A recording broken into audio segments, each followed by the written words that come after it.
Good morning, ladies and gentlemen. So here we go. I'm just going to pick up where I left off, which was... Hold on. Court TV, you guys want to try that before we get locked in and invested in this one? They're on the seal. Okay, we're sticking to long crime. Picture. Thank you very much. Good morning, ladies and gentlemen. So here we go. I'm just going to pick up where I left off, which was talking about the picture of the extended magazine that would show you described as clear or transparent, whatever it was not black, that extended thing, that blue and both photos had described. So in the end, the prosecution on this issue, all issues really want you to believe really beyond a reasonable doubt, and look, you've all been here for his testimony. I would submit to you that perhaps the most unbelievable witness in the history of American jurisprudence. You guys have a front row seat to a perjury machine. Again, they could have corroborated a lot of his testimony if it were truthful. Lydia Parker. I mean, they sat in their hands for years. They could have tested to see if Relly's shell casings came from that magazine, the women's magazine. They didn't connect Rocky Relly's shell casings with fingerprints DNA. And as a quick aside, if you accept their theory, I think I heard this on the opening summation, is that maybe Rocky forgot about the magazine. Why wouldn't he, if truly he had a gun and he was trying to get rid of the evidence of a shooting from November 6th, why wouldn't he have got rid of the magazine also? Why keep it for 5 months in plain sight? I mean, that's where it was, right? It's not like it was hidden somewhere in the house. They had to find it. It was in a box in his bedroom with all the other ammunition for the legally registered guns in plain view.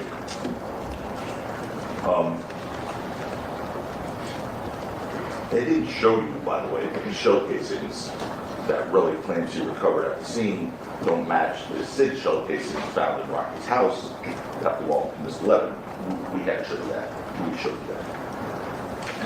They produced, as we talked about, no GPS data to prove where Relly really got his shell casings from. There's another one. This would have been easier to do. Relly claims first he said he wasn't in Los Angeles weeks before. And certainly not a shooting range. We won't go through that again.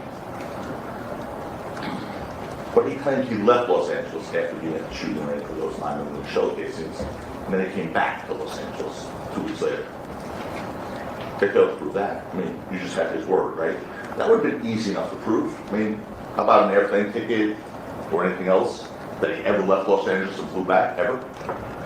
After having 9mm shell casings flying to his face at a shooting range just weeks before. You took photos of his shell casings. I mean, that would have been an easy one to prove. Just bring his travel itinerary or an airplane ticket from Delta or wherever. He said he flew commercial. How about on his phone? Anything that would show he actually left Los Angeles. Nothing. Nothing on the record. No evidence that he actually left Los Angeles after being at that shooting range on October 19th. So where did he get his shell casings from? At 11:45 p.m. that night, an hour and a half after the incident. Law enforcement didn't give us the means to answer that question. They never got Relly's GPS data. They could have given a definitive answer to you. They didn't, and that's not on him. That is not on him because they didn't give you the evidence you could have been comfortable with to rely on, as opposed to just taking Relly's word, which is not a word that you would take for anything of importance in anyone's life. Whether he had him at some apartment in Los Angeles or at some friend's car or some place, who knows? We'll never know. We could have known, but we don't, and we never will. And because the prosecution gave you no one in this courtroom the ability to track where Relly went in the hour and a half after the incident, only Ill's GPS data did they get. It shows they could get it, they just didn't get his. They just want us to take his word on that, word of a pathological liar. Look at all the things they failed to corroborate that they could have. To corroborate Efron's account, the DA could have done any of the following. And would have given you a sense of comfort, the sense that, hey, You know what? He did tell the truth about this, anyway. They could have called Efron's girlfriend, Liddy Parker, who was allegedly with Efron when he claims he retrieved shell casings. They could have collected GPS data from that night, from Efron's phone, to prove he returned to the scene. Again, they did use it for Ill's phone, but chose not for Efron. Could have looked at the metadata on the photographs that Efron took of these shell casings, which would have shown exactly where he was when he took those photos. Whole PowerPoint on things they didn't do. Go ahead. They could have produced a plane ticket or receipt to show that Efron actually left Los Angeles after he went to a shooting range 2 weeks before the incident. They didn't do that. They could have called this Asap Bari to corroborate the conversation that he allegedly had, or that allegedly happened on November 5th, the day before the incident, with Bari and Rocky, in which Relly claims Rocky badmouthed him. No phone records of that, nothing. And then, of course, they could have tested Efron's casings to see if they came from the magazine found at Rocky's house prior to the trial. Little ASAP is killing me. Only the A is capital. Rocky's DNA against those casings or the magazine. And they did neither. Those are just some of the things. I mean, those are deficiencies in the evidence. And they create reasonable doubts. They're reasonable doubts. Doubts, plural, And with especially an when S. you consider what Relly did with the photos of those shell casings. He didn't go running to the police saying, hey, help, I was a victim of a crime. He tried to extort money out of Rocky by going to Rocky and his manager first. And I want to remind you that there are 2 hurdles the prosecution has to overcome to get a conviction in this case. First, proving that Rocky did not carry the prop gun. And then, of course, they service that they can't do that beyond a reasonable doubt, not even close. And then, of course, the judge instructions told you should stop right there if you find him not guilty, and find him not guilty. But also, the judge instructed you that regardless of whether he possessed a top prop gun or not, you must find him not guilty if the prosecution had not disproved that he acted in self-defense or defense of another beyond reasonable doubt. And in this case, there was clear evidence of self-defense of another. And by the way, I heard Mr. Holman say in this summation, that's a new defense.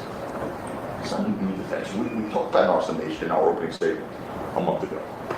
The judge gave me the instruction on it, not because he was doing me a favor. The judge gave me the instruction on it because there's a view of the evidence that supports it. Right here, but you shouldn't even get to self-defense. But it's there. It's another I layer. think he's teeing up to it, idiot wind. Beyond a reasonable doubt. And Relly was the aggressor. There's no question. In their opening statement, they said Rocky was the aggressor. Rocky was the one who sought confrontation, and they did everything possible at the trial to make him believe that. Right from the beginning, they played their video of 16 East Delmore, which captured the incident. But they intentionally left something out of that. When they claimed that Relly used ills as a human shield, what they did not want you to see was after it was all done and Rocky's out of the picture and Relly's already running out, they cut Relly running back towards Ills and attacking Ills again. So the human shield thing is no longer there. Everyone's out of the picture. And Relly goes back and takes one more parting shot at Ills to the left before he goes off to the right. They cut that out of it. Of course, they don't want you to see that. That's very damning to their case. They actually cut it out of their video. I'm going to show that to you. What else didn't they want you to see or hear? The first shot actually occurred on the 1616 East Del Mar video, which is why Detective Flores' testimony established that they mistimed the first shot. Remember, Detective Flores talked about this. As opposed to our video, which you know is the accurate timing based on 2 things, your eyes and 12. It's not a game. There's way too much at stake. His life is at stake. It's not a game. Detective Flores gave us uncomfortable testimony in that regard. Okay. It was a rough estimate, he said. They tried. That's not good enough.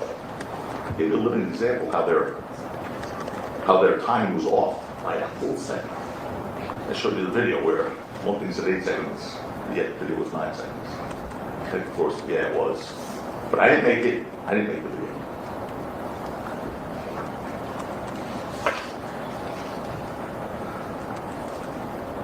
Let's go through the evidence that shows that Relly not Rocky was the aggressor. Look, you can look at 3 things to show that. Idiot went. He's queuing up to it.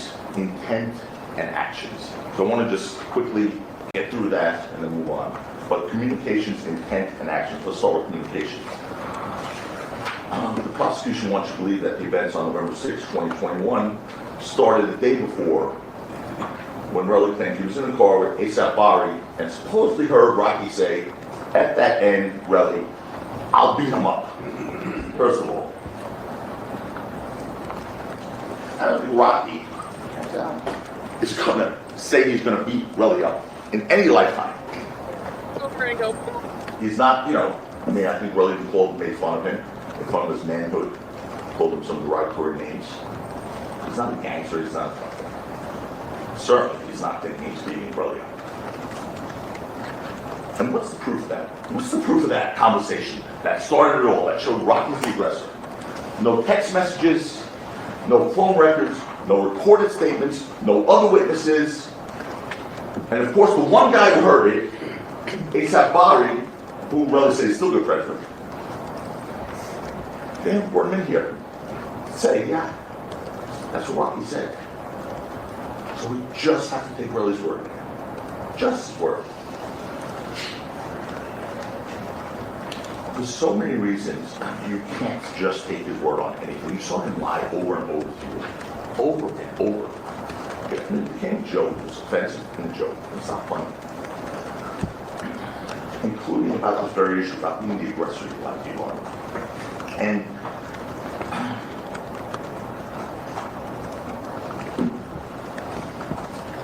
they embraced his position on that. They embraced it.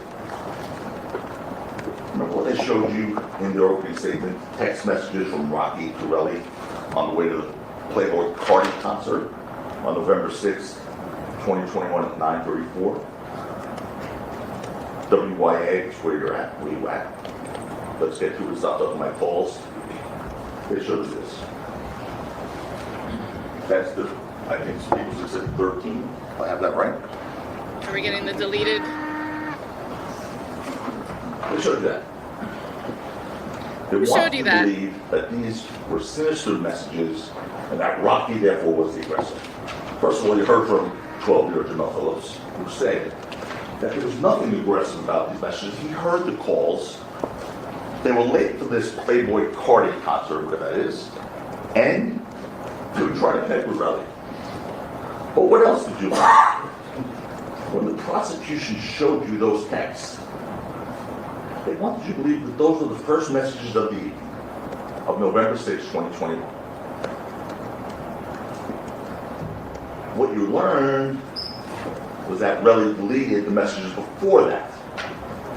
The early messages that showed Relly's true character, his true animosity, his true aggression towards Rocky, his true intentions of meeting Rocky that night. He deleted messages before giving his phone to the police. On November 6, 2021, at 10:30 a.m., Relly texts Rocky first, saying this. Exhibit P. You got all this fake animosity towards me, LOL, beat me up, and I wish you would. Give me a reason, and you've been, whatever. You see what it says, I don't have to read that word. Relly made clear he wanted a reason to fight Rocky. He made it clear there. Matter of fact, his testimony made it clear. He said, from his trial testimony, what do you say under that vote? Give me a reason, he answers. And then I say, a reason to do what? To fight you, or whatever, at this point. So when he says, give me a reason, he's explaining what that meant. It meant to fight. To fight Rocky. Those were the first messages of the evening. You didn't see that. They presented the other messages from Rocky as the only messages that day. And that one wasn't their fault, because their witness lied to them, lied to the police, and deleted messages. Destroyed evidence in this case, which he's fond of doing. And when I asked Relly if he deleted those messages before turning his phone over to law enforcement, he lied to at first. It was a big shocker to me. At first he said, I don't recall. Then I showed him the messages. What did he say next? His go-to line. You see those messages? It's fake. It's fake. Anything that crushed him was fake. It's fake. You heard that a lot from him at this trial when confronted with his own words, whether it's text or recorded conversations. It's fake. But he openly admitted he sent those texts to Rocky that day. But obviously he didn't like the way it would have looked to the police. He chose him to be the aggressor. So it didn't fit his narrative, so what did he do? Delete them. What other communications were there? We're on communication still, leading up to the November 6th altercation. You saw text messages from Relly to his friend Ty Y on October 16, 2021. And Relly was in LA, as we know. And he said, if Rocky don't, this is an exhibit, if Rocky don't do shit for this boy funeral, I'ma beat that end up.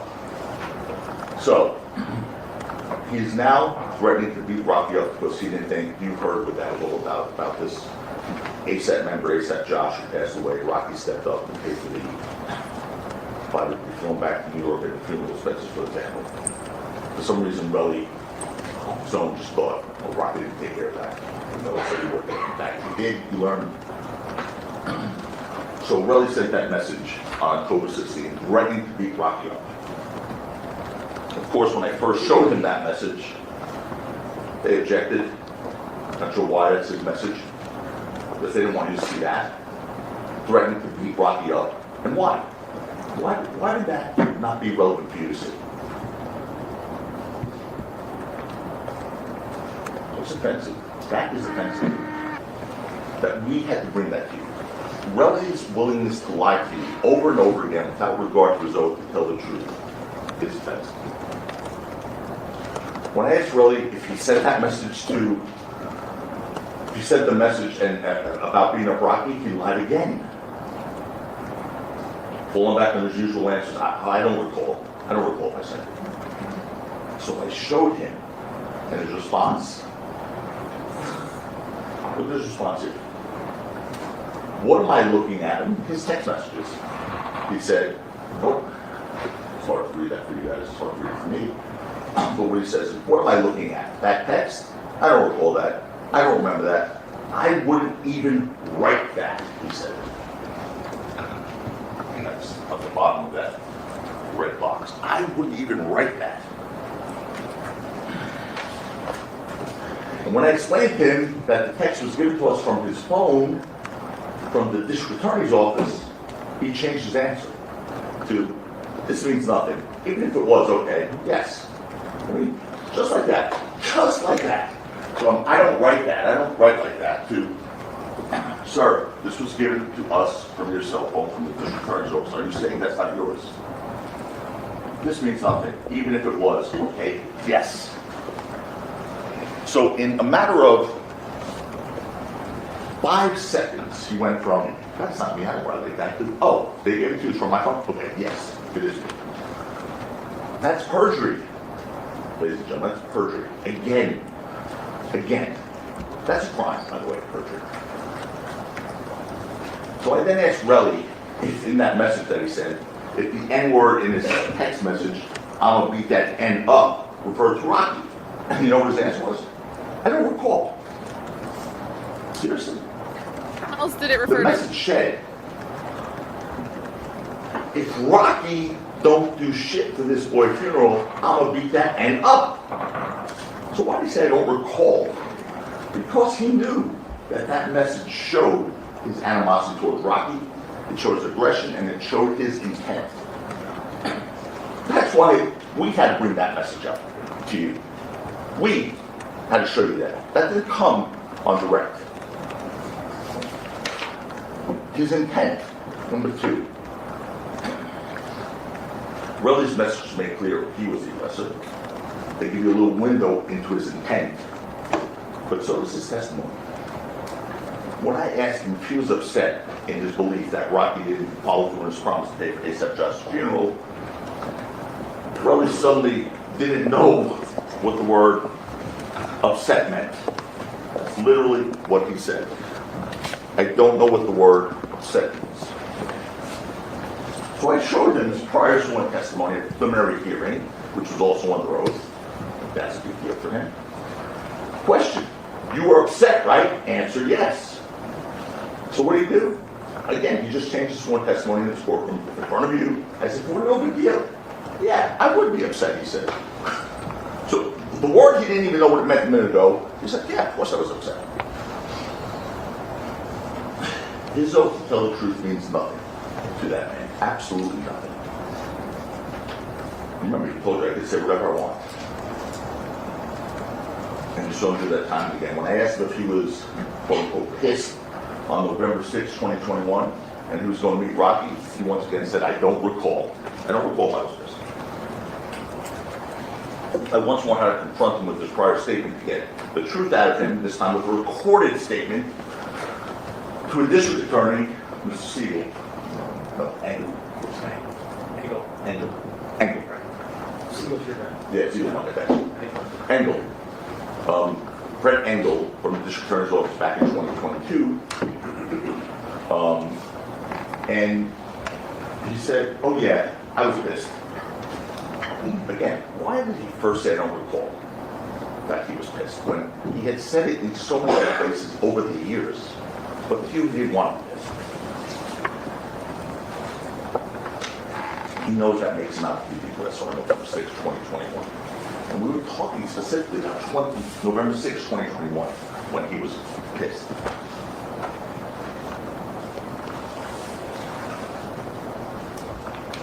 You know he was angry on November 6, 2021.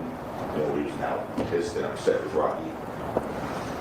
We know Relly was jealous of him. He made that very clear. You heard him tell that person while he's Jenny. We'll get into that in a minute. He said, I made that. He used the N-word. I made that. You heard Relly criticize Rocky, saying it's been open-ended promises forever with him. Totally wasn't true, but he was very generous. The minute he got his first record deal, he moved everyone, 20 guys from ASAP into his apartment in New York. You heard Relly complain that he couldn't be involved with Rocky in the music industry and that he wasn't even trying to be in August of 2021. But despite that, you saw messages in the group chat with Rocky, Relly, and Relly's business partner, this is Justin Benet, on August 6, 2021. You saw during that exchange, Relly trying to get Rocky to help him professionally, and Justin Benet asking him to jump on a call, which Rocky was happy to do, but apparently not fast enough for Relly.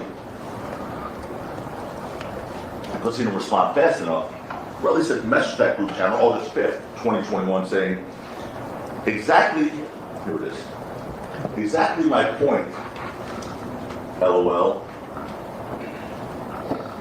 July 24th, FU and ASAP, fake ass N, effing goofy. Make no mistake about this. Relly was jealous of Rocky and his success. He wanted the world to think he was successful.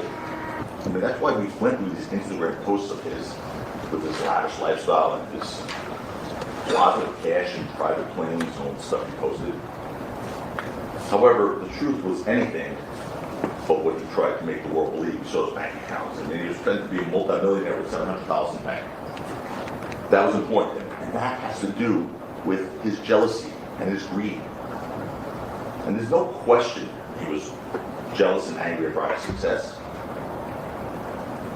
being as aggressive as he is, really, he didn't do much to hide his true feelings, except for being under oath. At least he tried first. He tried. Remember what he said about whether he would say F you to Rocky? He was actually asked by the prosecution on that one. Would you ever say F you to Rocky? And, you know, if you did you mean it? And he said, well, that's what he said. If I said F you, it was sort of wishy-washy with love. So he said, well, that wasn't true. Because I showed him this text to Rocky on September 18, 2021, which was him saying, no matter how much and try, you not changing. And everything about you, you fake ass end. I did hate you, sucker. I'm not even going to read this disgusting thing, but this is what he said. This is what he said. No, he doesn't say F you to Rocky. Only wishy-washy with love. I mean, there's nothing he doesn't lie about. There is absolutely nothing he doesn't lie about. That's his level of anger. What was Ruther's response when seeing that message? Look at his response. Yeah. Yeah. I said, yeah, it's from you. Okay, that's cool. That message was cool. That's what he said. That's cool. Bless you. That's cool. In which world was that message cool for anybody? That despicable message cool for anybody? It shows you who Relly is, who he was on November 6, 2021, an angry, jealous man full of hate. Someone just throw a water bottle? Third, his actions. His actions on November 6, 2021 make it clear. His actions in this court make it clear. When I was questioning him, he became hostile, volatile, and aggressive. I mean, at one point he flexed his muscles. He cursed in the courtroom. Fell first to me. He yelled. And he thought I was disrespecting him by asking questions. He looked like he was ready to jump off that stand, man. And that was in front of you in the courtroom. And just imagine what he's like in the street. It doesn't take too much imagination when his actions were caught on video. I'm going to show you that video, but he claimed he went back to the scene, by the way, to take photographs of cameras there after the incident. He said, I went back to take photographs of cameras. Well, you know if that were true, You would have seen those them. photographs. They didn't show you those photographs. Nothing to indicate he was in that area. They don't exist. That's big. From his word, there's absolutely no evidence that Relly ever photographed a single camera at the scene. And that's because the last thing he wanted was for the police to see what was actually happening with these altercations. And listen, folks, I have to say this to you. I just hope I haven't taxed your patience by my persistence and my zeal. Yeah, I've never learned how to talk about human liberty or human faith concisely or complacently. I just don't have that ability. I just don't have that talent. And I know I'm covering a lot of material here, but I don't know like what you need here, what you don't need here. I don't know, you know, if I'm going through something you're like, yes, we know that already, Ms. Beck. I know you can't say it to me, but I just can't sit down with all that's on the line here, thinking I didn't cover something. So please bear with me. I know this is a long process, but it's my last chance to speak to you. And again, there's just so much riding on this that I just can't be brief, and I can't cut corners here. So please accept my apology that I'm going on and on, but it's important to him, and I just don't know what's important for you guys. So please. So the one on Argyle Avenue, each of those two instances, the one on Argyle Avenue, the other one on the corner of East Del Mar, Relly was expressing both his anger, jealousy, and hate. And following through on his threat just a few weeks before about, I'm going to beat that end up. Relly's testimony about his expectations on the way to meet Rocky was clear, and he was looking for a fight. And to use Relly's words, he thought if there was going to be an altercation, quote, there would be a bit of roughing. In fact, although he again first tried to hide behind another one of his I don't recalls, he then admitted under oath that When men are angry, they fight. That's what he believes in. When men are angry, they fight. And despite his initial effort to make you believe otherwise, on November 6, 2021, we now know he was angry. You saw that anger on display. During the opening statement, the prosecution said that, you see on video, Mr. Mayor is immediately aggressive towards Mr. Efron. They showed you that Rocky is pushing Efron backwards as he pushes him on camera out of view. Well, let's see if that plays out. I'm going to show you this video. You can see for yourself, the first one reaching out is Efron. He's the first one to make physical contact with Rocky with his left hand. And you also heard that from Charlie. He was there. Boom. And Rocky's right hand's not even up yet. He then puts it up.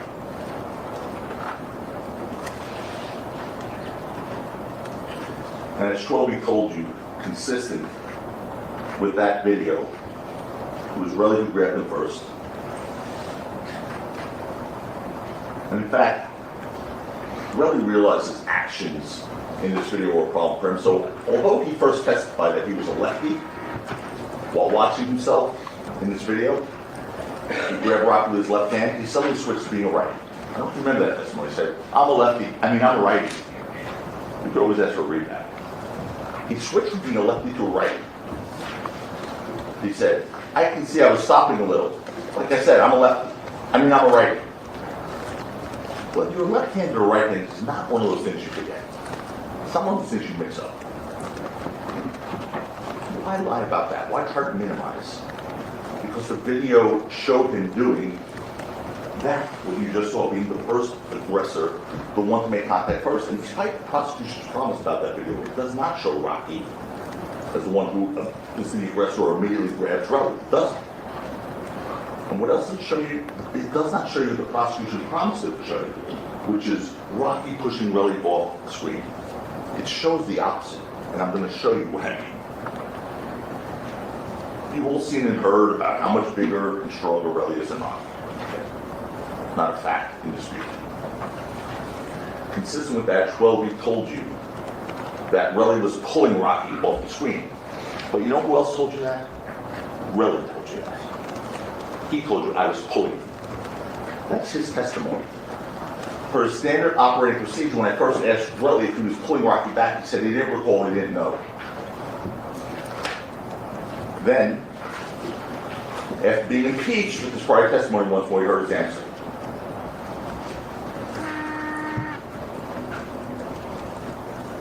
He was walking in, I tried pulling him back. That's Relly, at the preliminary hearing. He tried pulling him back, and that's what he's doing on the video. He's pulling Rocky back. During their opening statement with respect to this first incident, the prosecution also told you that Rocky produced a similar amount of pistols and pointed at Relly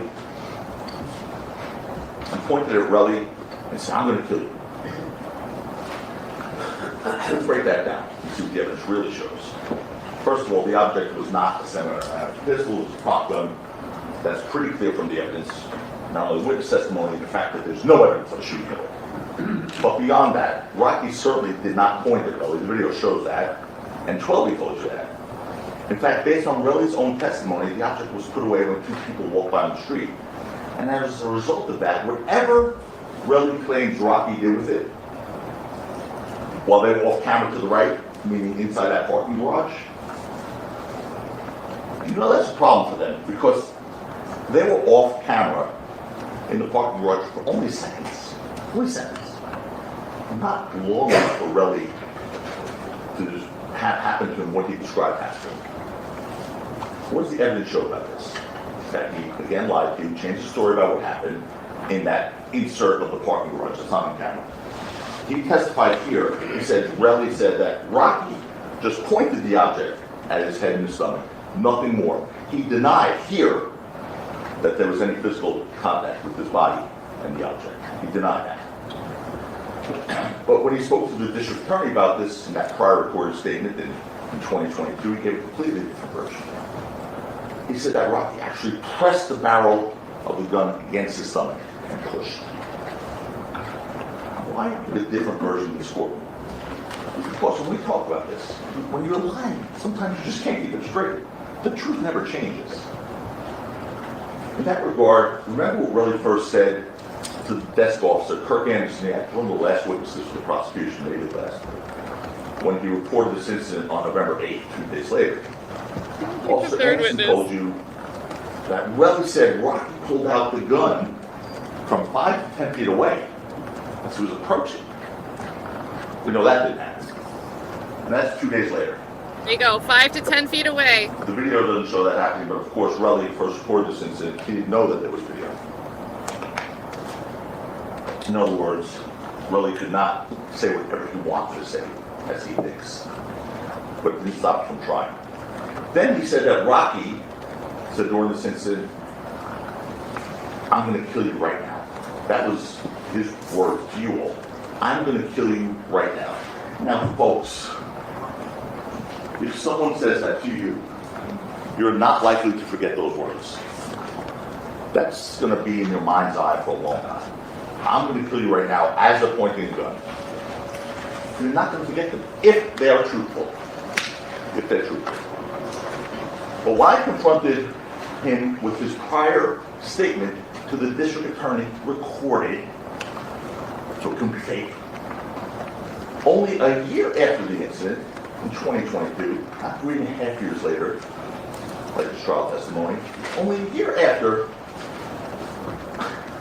what did he say then about this? He told the district attorney on a recorded interview 1 year later.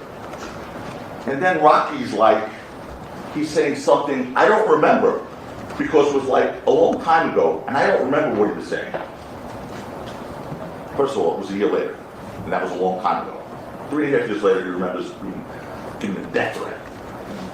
A year later, he doesn't remember what he was saying because it was a long time ago. Again, the truth is not easy. Sorry, the truth is easy to keep straight. That's the truth. And when you're lying, when you're making up stories, you can't remember the lie all the time, and that's when these things happen. So what's Relly's explanation for a completely different answer on that? What's his explanation? Here's his explanation. Here's what he told you all. When I asked him, I'm getting tired of talking to everyone, bro. That was his answer. I'm getting tired of talking to everyone. I mean, you said Rocky said he was going to kill you to this jury. A year after this incident, you said, it was too long ago, you don't remember what he said. What's the story, Mr. Ekman? I'm getting tired of talking to everyone, bro. That's the answer. This is my 30 million, my 30 M's. I gotta get out of here. I want to talk about this. This is the man they want you to believe beyond a reasonable doubt. And I think we know from using our God-given common sense, the truth doesn't keep changing. It doesn't keep changing. You don't get inconsistent versions of the truth. You don't need to memorize the truth. And one last thing on this point, that first incident. You heard Twelby explain how he believed, it was his observations, how he believed the prop gun came into Rocky's hand during that first altercation. To him, anyway, to Twelby, what it looked like was that Rocky's sweatpants were falling down, and you actually do see that in the video, and that Relly was lifting him off the ground, and you see that, and that Rocky grabbed the prop gun to adjust it, because it had a little clip. That was Twelby's belief on what he saw in that chaotic moment. You have the video to watch for yourself. Along with that video, you have Twelby's testimony, and that makes this clear. Rocky was being strong-armed by Relly. No question about that. You see him being choked at one point by Relly, Twelby pointed out. He was grabbed, he was pulled, he was jostled. And under those circumstances, Rocky's actions in that brief encounter were fully justified. His Honor will give the law on self-defense. He has, you have those sheets there, jury instructions with you to take back. They have to disprove it beyond the reasonable doubt. They can't do that. That's a very heavy burden to carry. They won't be able to carry it. Yeah, that's in your pocket. Overall. We got an objection. Not just a video. He waited like 30 minutes. Not just a video that you saw, not just Twelby. You know who else tells you it was self-defense? Relly. When Relly was talking to Here we Wallace, go, said, idiot wins. at the time he didn't think he was being recorded. Remember the recordings he called fake.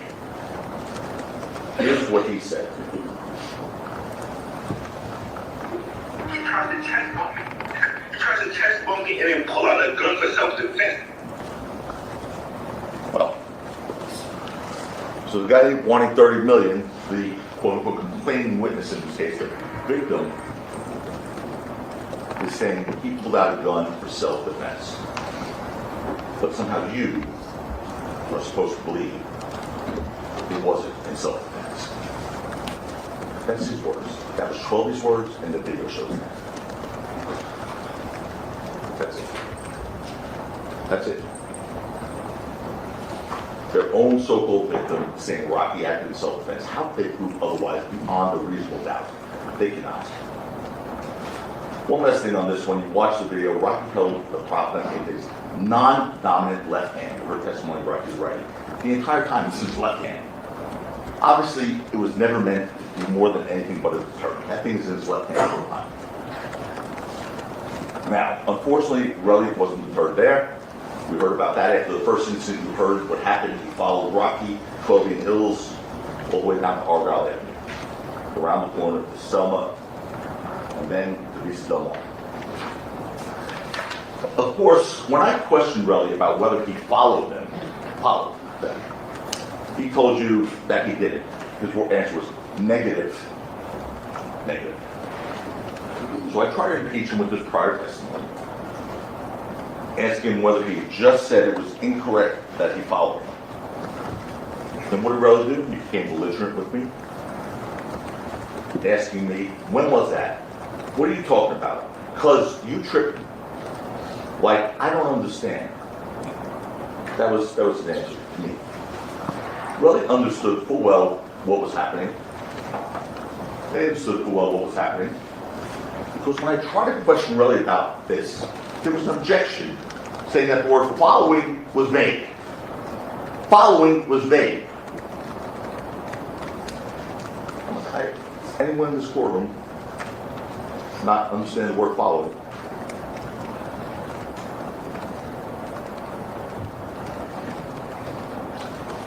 Don't shield a witness like that.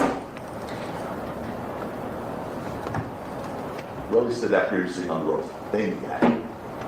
And despite efforts to not you hear that, Relly, you heard it yourself. Relly testified previously after the altercation by the parking garage that he followed Rocky 12 and it was followed. So why did Relly and the prosecution fight so hard to prevent you from hearing that? Because they knew that's not the act of a victim. Yeah, that's improper. And certainly not the one who claims to have just been knowingly assaulted with a real gun. That's not the act of a victim. That alone, folks, is another reasonable doubt. That puts the nail in the coffin in this case. That is not the action of the victim. Following someone who just pulled the gun on you, according to today's recollection, and you know it's a real gun, and you're following them. Not only follow them, verbally assaulting them as you follow them. We'll talk about that again soon, but right now remember what Relly did as he followed Rocky 12 Mills. Relly was livid the entire time. He told you that, as a matter of fact. He was ready to hit 12, he said. Ready to hit 12.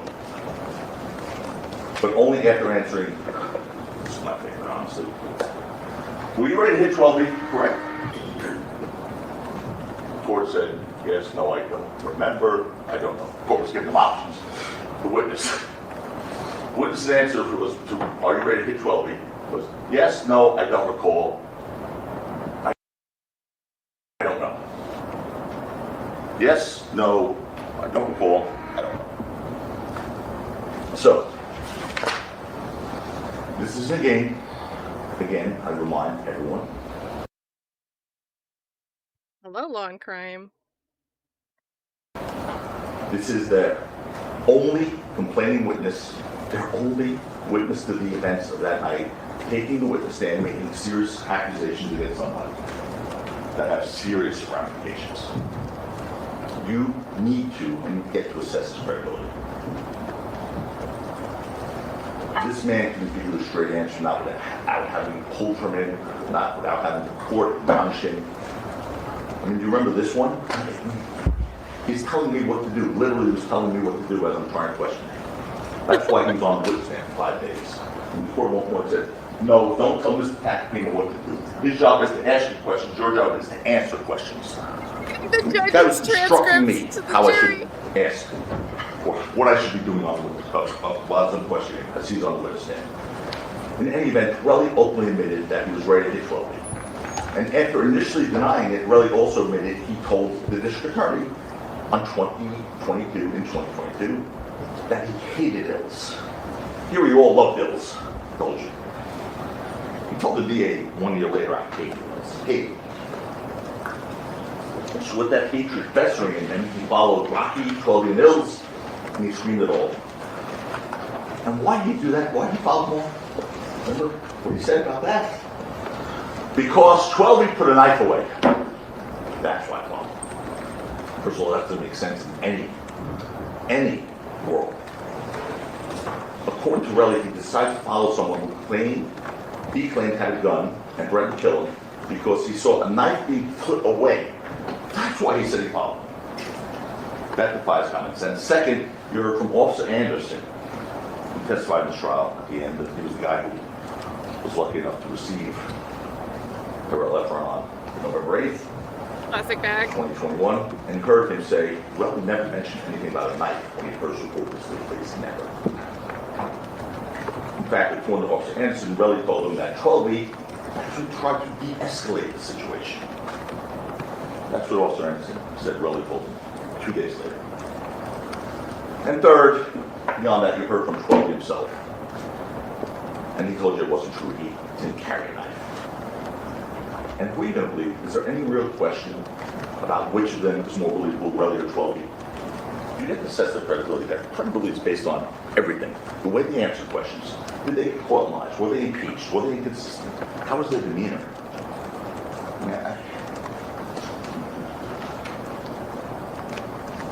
Relly didn't follow Rocky 12 Mills because he saw a knife be put. He did it because he was angry and jealous.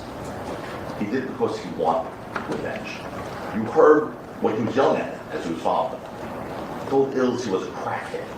You heard that Ills does have some serious problems with that. You heard he said, 12, you live in the projects, mocking that whole kid. Like, how horrible. You're not as successful as you live in the projects. And that Rocky had failed us all. Think about that last line. Rocky failed us all, like he was his ward.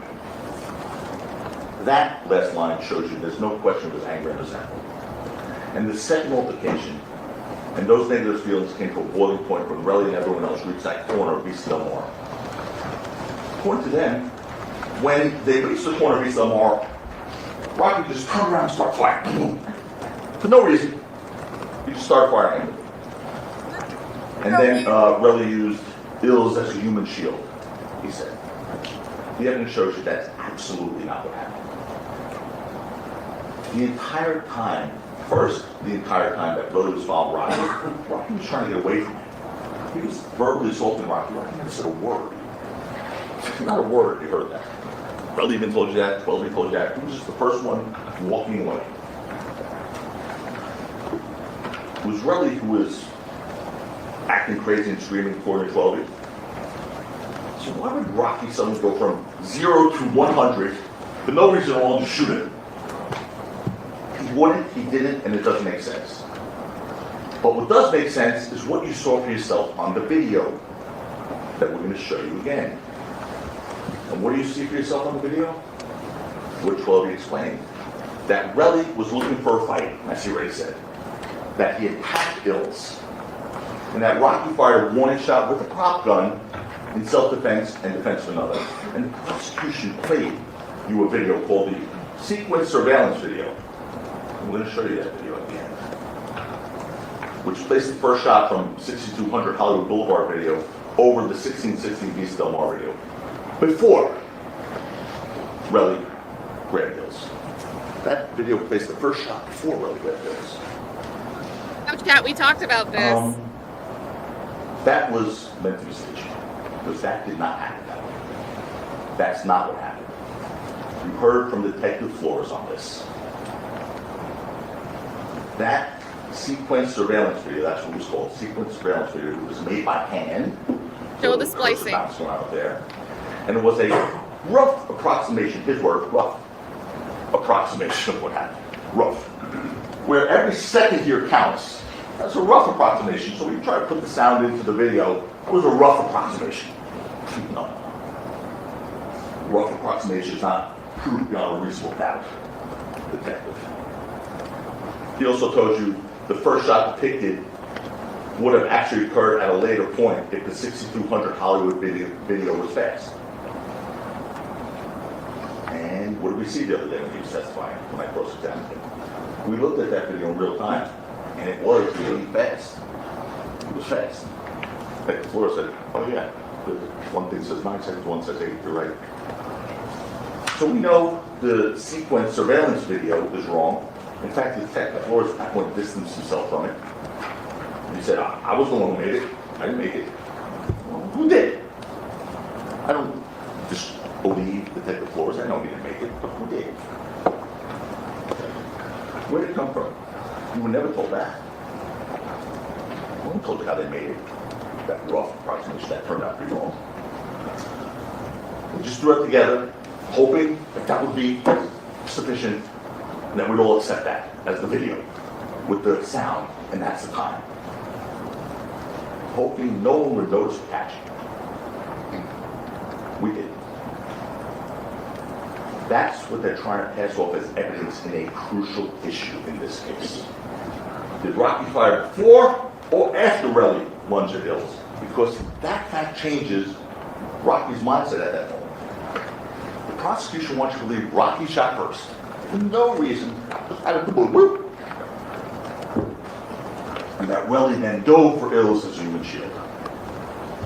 That's not what happened. You heard from 12B, who looked at the enlarged video that we introduced.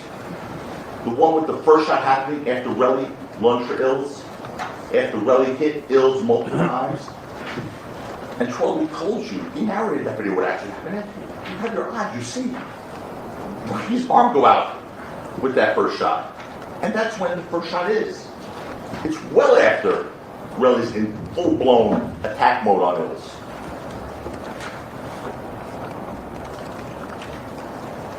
And 12B told you what happened. When the prosecution cross-examined him, they did everything possible to not let him explain what happened. They yelled at him, demanded yes or no answers, they berated him, anything but let him explain. They did that with 12B, a compliant witness, a respectful witness, over and over.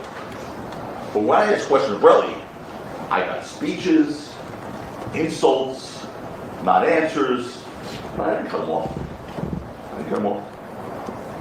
I didn't demand yes or no. If he wanted to tie the noose on his own neck of credibility, I let him. Let him keep going. But they kept cutting 12B off because they didn't want you to hear what really happened. No, that's improper argument. Fair comment on the evidence. From a witness who's actually at the scene. And that's why the prosecution and their case detectives didn't even try to speak to 12B. For 3.5 years, they knew who it was. They knew where he lived.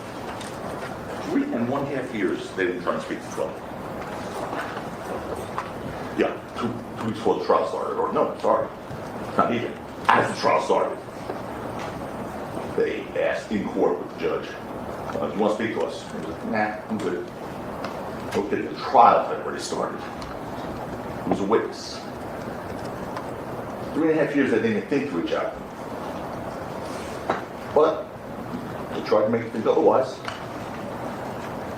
They asked Detective Flores on the rec whether 12B would agree to an interview. Detective Flores said no. That was it. No. Which would leave you with an impression I would understand. But they never 12B tried. was not cooperative. He didn't want to speak to them. What you learned on cross-examination, that Detective Flores only first tried to speak to 12B a couple of weeks ago in 2025. Come on. I asked Detective Flores, is January 2025 the first time you tried to interview 12B? About what happened on November 6, 2021? His answer was, correct. Me personally, yes. So I had to follow up that one with you personally. When you say you personally, how about anyone else from the police department? His answer was, no, that would be the first time. I mean, did Detective Flores seriously think I was just asking about him personally? Of course not. That was devastating for them. So I had to go through 3 layers of that. Oh, here it would be. We're putting it up in that. Who by it? It was up. It's a nice beach. It was a beach anyway, ladies and gentlemen. He's talking about the screensaver.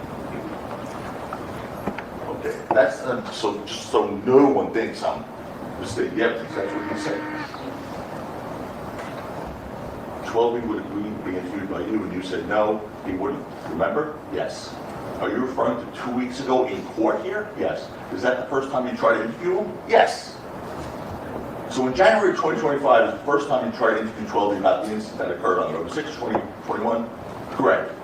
Me personally, yes. How about anyone else from your police department? Yes. No. That would be the first time, correct. Why didn't I bring that out on cross? Why? Search for the truth. Why is that not all coming out on the record?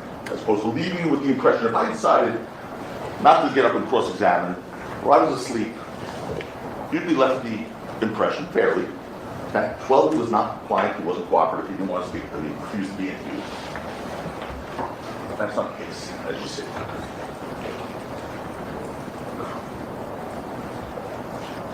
In any event, 12 told you what happened.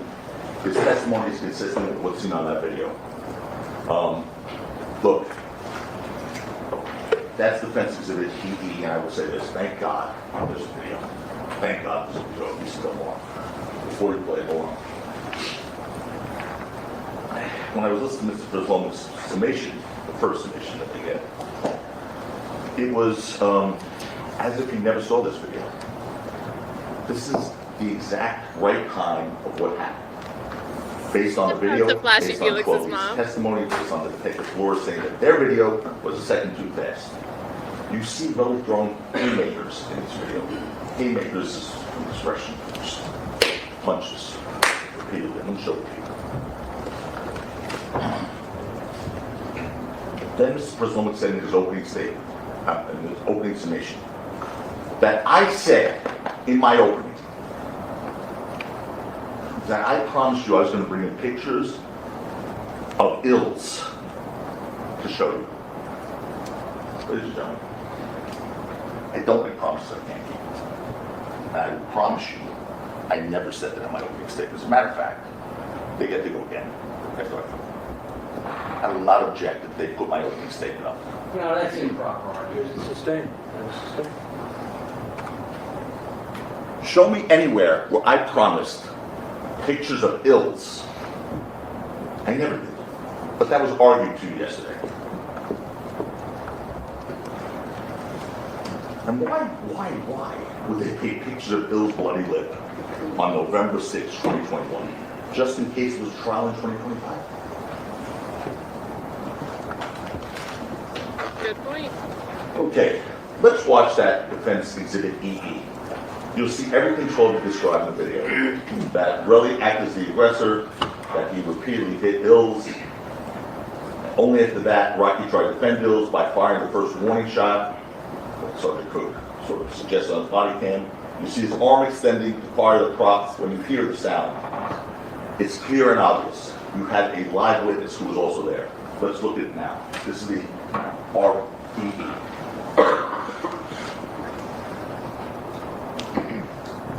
There's Rocky, there's 12E, there's Hills, and then there's Relly.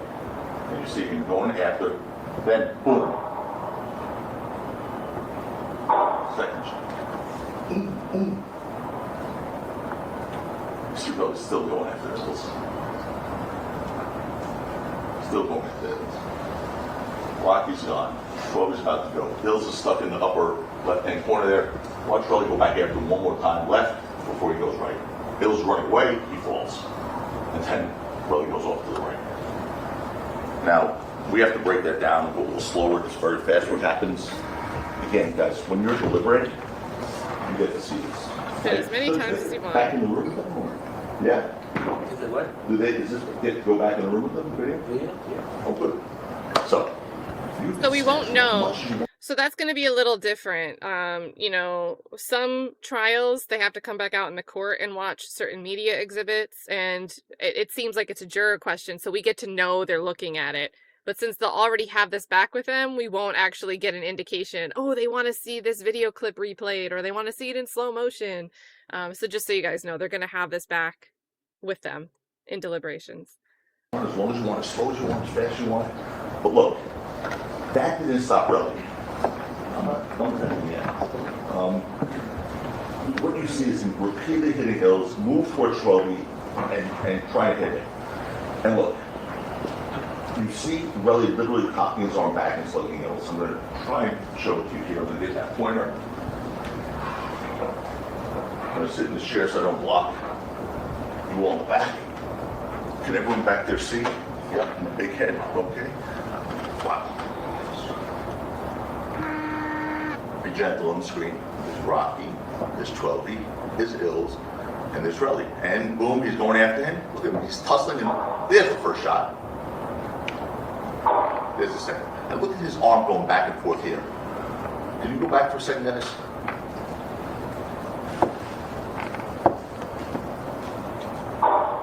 Look, you can see the arm going back and forth. Go back one more time, Dennis. A little further. Please, thank you. Watch his arm. Boom, and you see the head of Hills there, going back and forth. Heck yeah, you guys want to watch it again, chat? See, this is why, like, closing is great, because you're narrating this to me and I'm picking up what you're putting down. And there's Relly. And boom, he's going after him. Look at him, he's tussling him. There's the first shot. There's the second. And look at his arm going back and forth here. Watch the left side area of his body. I'm like right here where my mouse is. Look, you do? You see the... Going back and forth. Oh, man. A little further. Please, thank you. Watch his arm. Boom, and you see the head of Hills there. Going lefty and righty, people. Lefty and righty. And why does 12 tell you he ran? One more time, guys, please. He said he sees Relly coming at him, and he has that something hernia, renal hernia, whatever that is, and he couldn't fight. Watch. He's right there. Then he sees him coming, and he runs because he can't fight. Yeah, 12's the one that was pulling out a knife. It's over. Why is he still fighting? And he just knocks those down.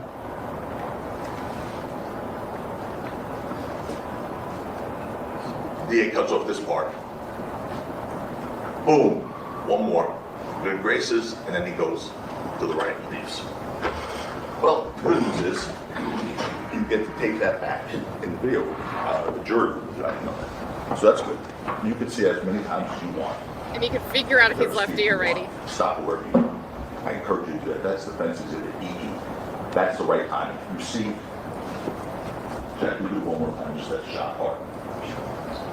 It's out, it's what Charlie told you, but again, you have eyes. Rocky's arm goes like that. That's where the shot is. I really described that. That's what he's doing, he's shooting down, he said. It's after Relly attacks him. Boom, he's hitting Hills, boom, and you hear the shot.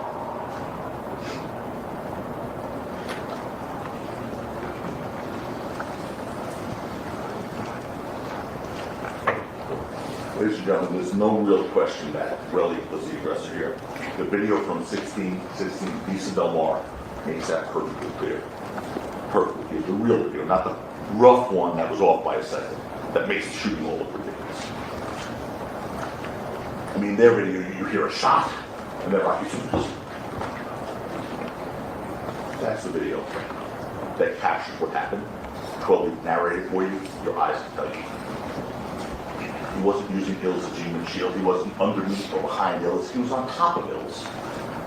That's not how you use a human shield. And 12, he told you that he told Rocky to leave because of the noise, because of his status as a high-profile person.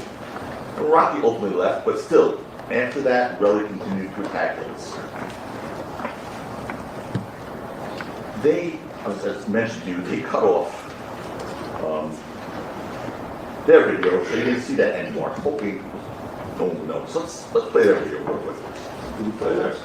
This is their video. Watch what was cut off at the end.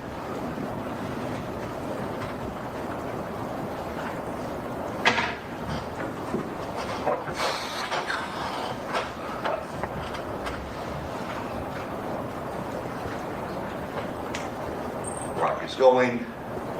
Well, he said he's checking to make sure it was okay.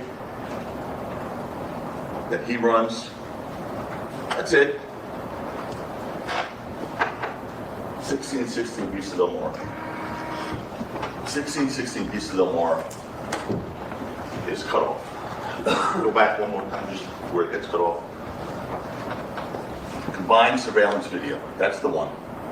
What you know happens next is Relly, they're out of the picture now. Relly goes back and hits Hills again. 12 can describe it for you. Why did that not make it into this video? Go ahead.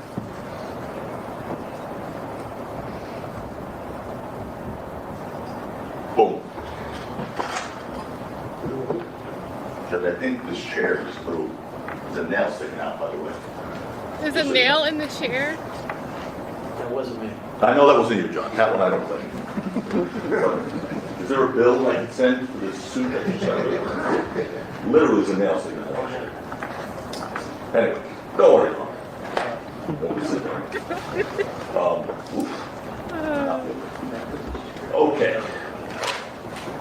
Anyway, the video, folks, the video itself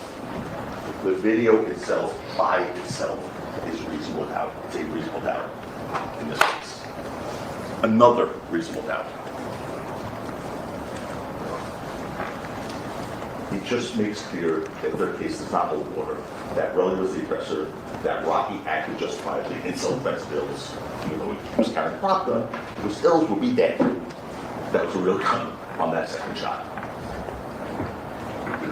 And again, the judge gave instructions on self-defense. I have to discuss it with you. What matters is the defendant's perspective is what matters. And what he thought was right at the time. The judge gave instructions on that, reasonableness and all that stuff. You have to listen to that.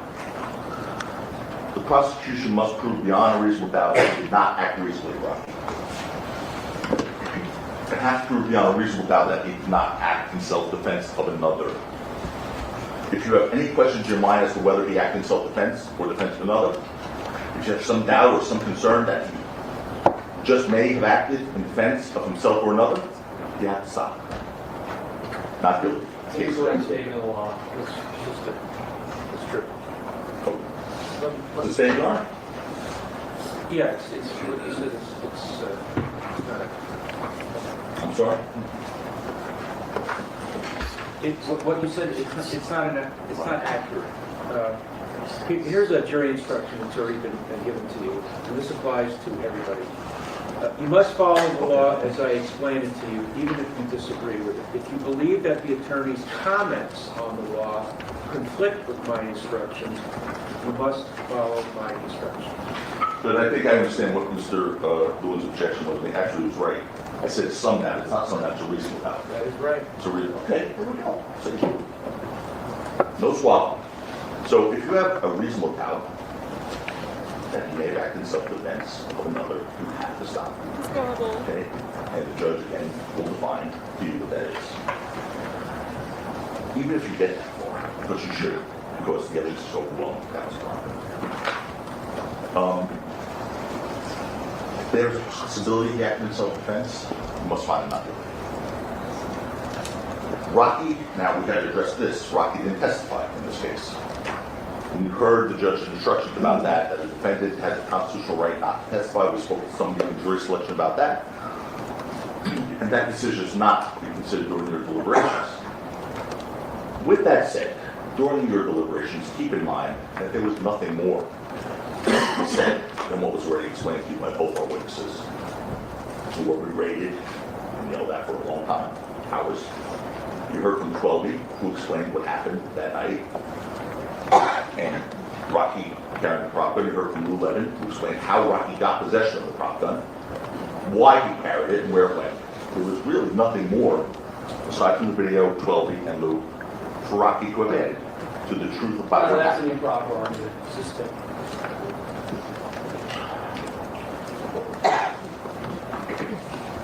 Well, look, by the way, with regards to 12B and Lou, you heard people say, and I expect they will say it again, the first time that we mentioned prop gun was during this trial. This Detective Flores' testimony when they tried to ask him that or suggest that this had just come up. Question to Detective Flores. There were no deposition in criminal cases, correct? Okay. Question. So basically, what you were being asked are questions related to discovery and disclosure in a criminal case. And he said, yes. Okay. So these discovery-related matters, and because they didn't receive discovery notice, is not the same as it just surfaced at trial. Like it was just invented. That's not true. Lou and 12B Code today told us about this last year. And of course, Detective Flores told you law enforcement didn't have a chance to speak to Rocky after he was arrested. And of course, there's no idea. That misstates the No, evidence. we didn't say they had a chance to. Do not debate. You just said misstates the evidence. As I said yesterday, I don't know what the evidence is. I don't think anybody remembers every word of every witness. If this is something significant, as I mentioned yesterday, you can ask the court reporter to read it back. The court reporter will have every word that has been spoken. Go ahead. Anyway, of course, Detective Flores had no idea what was said by Rocky to his attorneys back in 2022 when he was arrested. And ever since. That's also an improper argument. The real side of the evidence. We're loading all the objections on the back end, I see. There's absolutely nothing new, as they're trying to suggest. And look, they also brought up something that I now have to address, that Rocky had an outburst, so to speak, in trial. Okay? Knowing that he's innocent, he had to sit here and listen for more than 3 weeks, listen to relevant. This is an improper argument. No, it's addressing what Mr. Krisloman had brought up in his argument. Overruled. He had to sit here for more than 3 weeks listening to Relly say the most horrific, most offensive things about him in messages, calling him horrific names. He didn't say a word. He sat in silence. Always composed and respectful to this court and to you all. At some point during a minor, unrelated question, unrelated to November 6, 2021, Ms. Loon was asking 12B the meaning of an acronym in Rocky's bedroom. Rocky did something was a crime. He said, don't say. It had to do with his kids. It was personal to his children. And he asked not to say, okay. He regrets doing that? Your Honor, there's no evidence in this. Can you read that back? Oh my God, this is a lot of banner updating.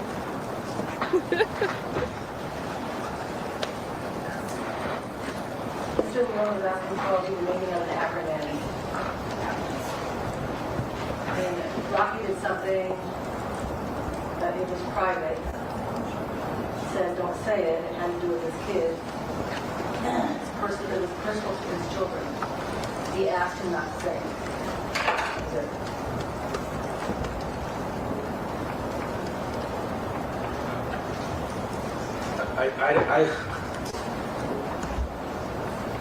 The jury heard what the question was. The jury heard what Mr. Mayers said. Leave it at that. Look, Go on. that had absolutely nothing to do with the facts of this case. The truth, what happened on November 6, 2021, whether he carried a prop gun, he didn't commit a crime. And the fact that they actually argued that to you in their summation is indicative of just how desperate they are at this point. That was something worth mentioning to you in their summation. Let's talk about the crime of extortion by Relly. That was actually proven in this trial. Your Honor, that's an improper argument. Overruled. For legal conclusion, crime. Overruled.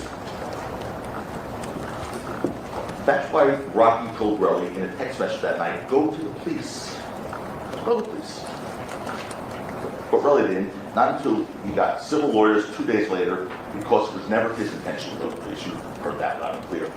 And said his end game was always to take Rocky's money based on false accusations. That was always his intention.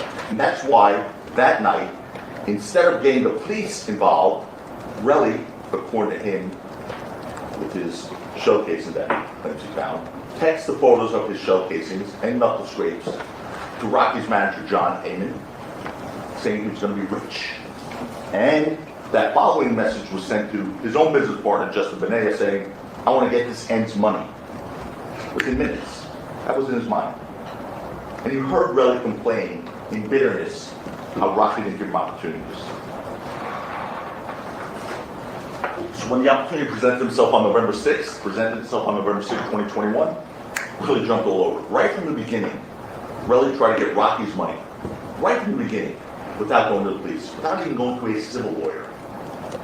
So you heard from his own mouth what he knew that to be. Words so catastrophic to his claims in this case that his immediate reaction was to lie and say the tapes were fake.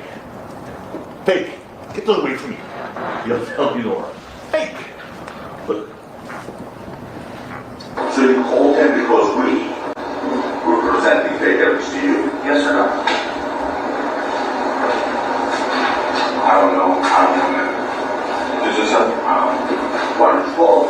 I advise you guys to keep playing fake audio to him, like fake stuff. I never said none of that to him. It doesn't even make sense. It doesn't fit in with his tapes. You're trying to slip it in. Okay, stop. All right, check the question. Fake audio tapes. The fake audio tapes that this returned played yesterday with the Terrell Farm name next to all his quotes. And the Terrell Farm was sitting here yesterday, he'd be screaming, those are fake! During Mr. Perzoma's summation. I heard Mr. Perzoma's saying in the summation, who cares what he said to Wally? Who cares? Did he forget the import of that conversation? That he committed perjury to you? And said that they were fake when they were real? And you know, during the cross-examination of Wally, the guy flew from Paris, by the way, honestly, because he had to be here. Okay? Literally, a 13-hour flight to testify and then take another 13-hour flight back. And the question was, you flew business class, didn't you? Like, as if that were the reason he took 26 hours of plane to get here to testify. I had him on direct examination for 10 minutes. Because he was here for two things. Do you know anything about this case? I know nothing about this case. Good. Is this tape real? Is that, did you make it? And is that your voice? And is that Relly's voice? Yes, it is. Bye-bye. Have a good flight back. Nope. 2.5 hours on cross-examination. But you know what was never asked on cross-examination? Not even once? Is the tape fake? Is the tape fake? Did you doctor the tape? Not even once.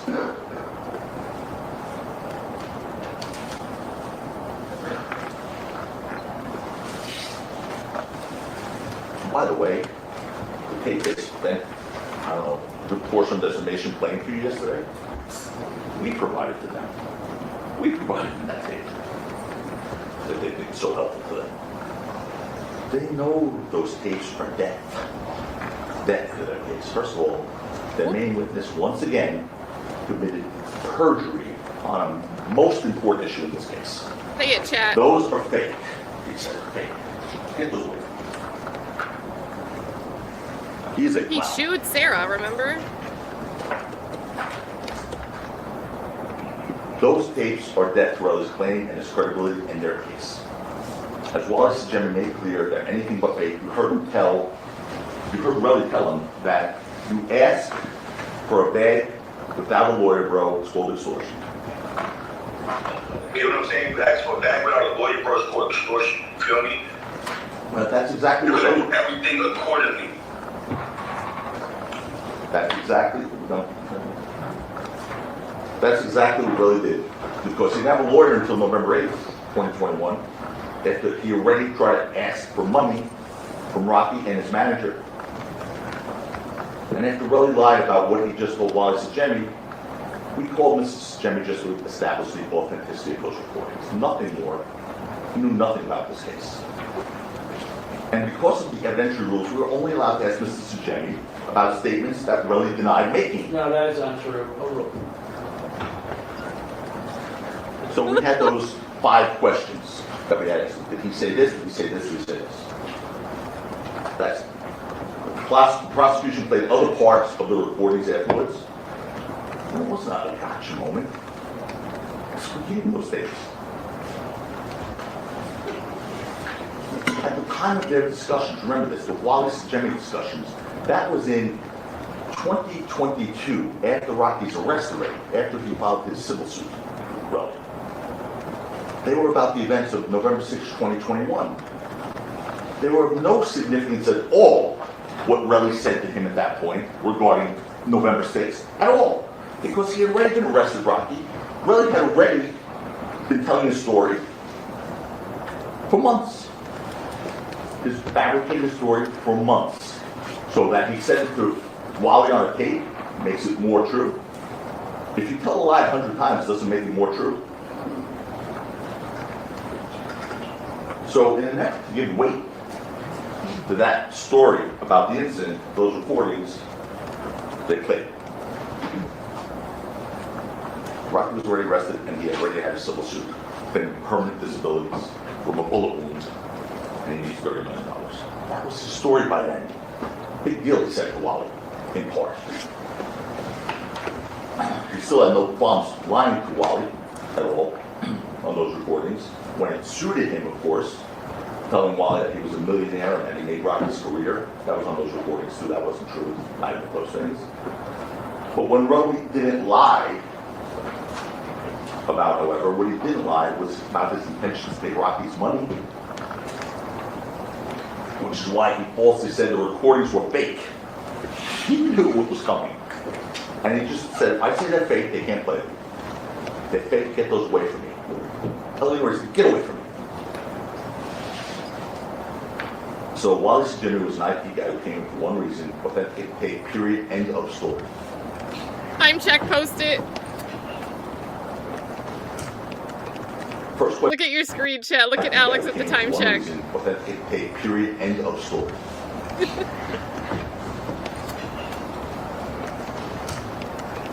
First question I asked him, do you know anything about the facts of this case? No, I don't. He was not brought in here to talk about the facts of this case. But the prosecution, in 2.5 hours of cross-examination, asked him about his motives for making the tape. Is he better friends with Rocky? That's not being a very good friend to Relly. It doesn't matter what he made the tape. Who cares? He could have, whatever his motives were, who cares? He made the tape. It was real. Those were really Relly's words that he said were fake. Whatever his motive was is irrelevant. Even if he wanted to help Rocky, he told you that's how it was, that Relly was trying to get involved and he was falling and whatever. But whatever his motives were, doesn't make the tape less real, or Relly's statements less real. He was never asked one thing about those recordings being real, of course, which means they accept the fact that their witness committed perjury to you when he said they're fake. That's improper argument. Totally. Fair comment on your...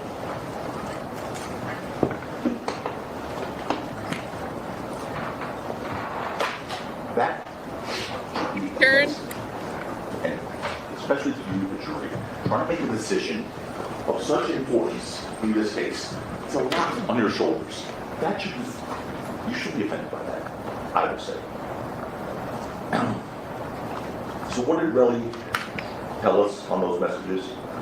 His early text messages to Rocky when his manager, when they were trying to get money before his lawsuit, that he never cared about the police. He still doesn't care about the police. Quote, the end game, I'm suing the shit out of him. That's my end game regardless. I don't give a F about no police, and those are his words on the tape. In fact, Relly only went to the police after his effort to extort Rocky failed, and Relly's civil lawyer said, unless you go to the police, I'm not taking your case. That's why Relly showed up at the police station in Hollywood with a civil lawyer standing next to him 2 days later. What victim of crime was the police station report a crime with an attorney next to him? Judge, want to do it now? Robert? If you have 2 more minutes, you Go do ahead. that, otherwise you can Sure, break. Yep, yep. Say again? I'll do 2 more minutes, just tell me when to And stop. then we're going to take a Yep. break. As a quick aside, you heard, by the way, the prosecution questioned Relly about telling the police he heard 3 to 4 shots, but only giving them 2 shell casings before having seen the videos, as if somehow that makes him more credible. That makes no sense. He was there, of course. He knew he was 2 shots. By this time, he already saw the video. He knows it's 2 shots. And in fact, he would exaggerate when speaking to the police. Does not make him more credible. By the way, when we talked to Wally, he had up to 5 shots. He had up to 5 shots when we talked to Wally. So before Relly went to the police, even before he went to a civil lawyer, you saw the messages he sent trying to get Rocky's money. Part of his plan to extort Rocky, Relly sent text messages to him, falsely accusing Rocky of trying to kill him. Obviously, Rocky knew that was false and was shocked that Relly would even make a claim, so which is why Rocky wrote him back. I tried to what? Stop making shit up. He wrote him back. And now the prosecution has alluded to the fact that during this trial, Rocky didn't mention in his message anything about his prop gun. They don't consider one thing, though, about that. They don't consider one thing. He mentioned it if Relly already knew. Rocky didn't have a reason at the time he sent that message about stop making shit up. He didn't have a reason at the time, or think he needed a reason, to create a record of events for some later date. Relly did. At the time he sent those messages, Rocky thought they were between the 2 of them. And he knew why Relly understood his claim wasn't true, because it wasn't true. Rocky didn't shoot him, and was aware that Relly knew he didn't shoot him, because a prop gun doesn't shoot bullets. A Star pistol doesn't shoot bullets. Tacopina, Yes, sir. it's time. Okay. You want to finish the thought? If I could, just a thought. Finish the thought, and then we'll take a And break. then that's a perfect place to break. And that's why after learning soon thereafter that Relly was contacting his manager trying to extort money from him, Rocky was done communicating with Relly. He stopped answering completely and said, go to the police. Now, what kind of person tells someone to go to the police if they know they're committing a crime? Werner, I could resume from here when we come back. All right, we'll take a Close break to the end. until 11 o'clock, folks. Please make discussion case amongst yourselves and everybody else. And we'll see you in 15 minutes. All right, so we've gotten about an hour 27 or so. Oh, are they arguing? Oh, chat. To make sure that Chat. I thought they were gonna go and break. They're arguing. Oh. Oh my gosh. Here we go, chat. Here we go. unequivocally, do not mention the prosecution's verdict. Here's a quote. On an objection, you overrule it. The prosecution accepts their witness committing perjury. It's improper, it's unethical, you said you're not going to tolerate it, and I object, and you make it clear to the jury that my objection you find annoying. It's very clear that the tone that we get when we make an objection that should be sustained is, what are you doing? That's what was said. You specifically... Lower your voice and don't yell at me. I told you before.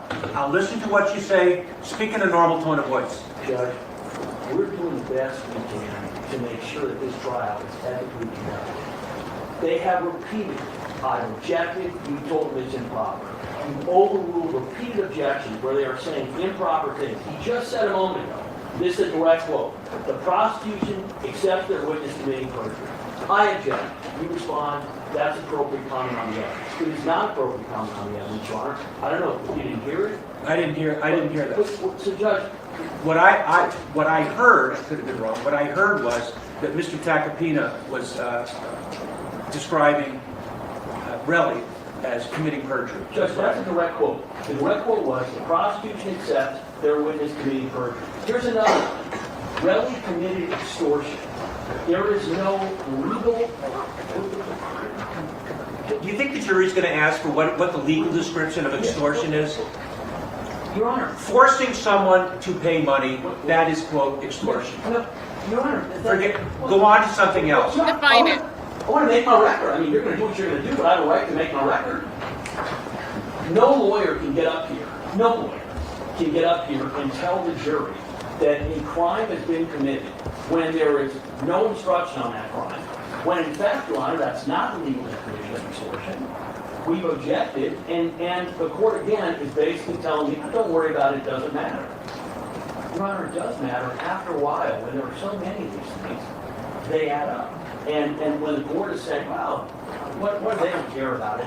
No, I didn't say they don't care about it. It seems, Your Honor, it's improper argument. And the problem is... I don't agree with you. I think using the word, quote, extortion to describe the conduct is not improper. I think it's fair comment on the evidence. You, in your rebuttal argument, you can say it wasn't extortion. Your You Honor, can address it. Your Honor, the bigger issue, as I said, is the court was repeatedly told, do not connect the prosecution to committing crime. I'll tell you what, I didn't hear that. I'm going to ask Kathy for the exact quote. If that's what was said, I'm going to sustain your objection, and I will apologize for overruling. So, respond, please, on that one issue, not Yeah. everything else you said. What I said was, and I agree with what I said, but understand the context of it, okay? I didn't say this is more perfect. I didn't say it yesterday, I didn't say it today. But one thing I said, and it was fair to comment, was the prosecution accepts their witness committed perjury. And what I mean by that is in regards to one thing, and it's indisputable, Your Honor. It was regarding Relly saying the tape was fake. The tape was fake. They got up, cross-examined Mr. Sajemi, did not ask him if the tape was fake or not. Okay? They then put up transcripts of that tape recording with attributions to Mr. Efron. So that means by that, just by that very fact, they accept the fact that he committed perjury. I'm not saying they support it, but they accept that that witness committed perjury. They have to. Let me finish. There's no other way for them to move forward unless they say that wasn't perjury, but it was because he said that was fake. We know it wasn't fake. It was real. That was perjury. So by them moving forward with it, arguing that that tape is important for the prosecution, that Efron said these things, that when they cross-examined Mr. Sajemi, that wasn't being a good friend to Efron because he made a tape. All that is doing is, I didn't say to support it. It's different. I would never say that. I didn't say it yesterday. What it is doing is accepting it because they didn't say, you know, we have an issue with this witness. He's committed perjury. I said they accepted their witnesses committing perjury. That witness committing perjury on that one issue. That's fair comment, Your Honor. It's not inappropriate. It wasn't disparaging counsel. I didn't say Mr. Lewin. I just said they accepted, and that is true. That there's no other way around it. It is not fair comment. It is completely unethical. Oh, I agree with you. So, Your Honor, I agree with you. What's frightening is Mr. Tacopina just stood up here and basically defended, said, yeah, I said it, but I can say it. He doesn't know or care about the law. That is clear. And Your Honor, when it's happened 25 times in this trial, with the hiding of evidence, with the late discovery, and with repeated, you told counsel before we started, do not disparage the other side. I said yesterday, you argue what you want about witnesses. You say a witness lied. You do not disparage counsel. You repeated it yesterday. He tried to explain how he didn't make mistakes yesterday, which he did. Now he gets up and he's now admitted, yes, I made that comment, here's why it's appropriate. Your Honor, it's not appropriate. It's completely unethical. It is immoral, and it's not professional. And again, Your Honor, the fact that he is getting up here saying, well, yeah, I said it, here's why, just demonstrates again, he doesn't know the law or doesn't care. You're disparaging him, right?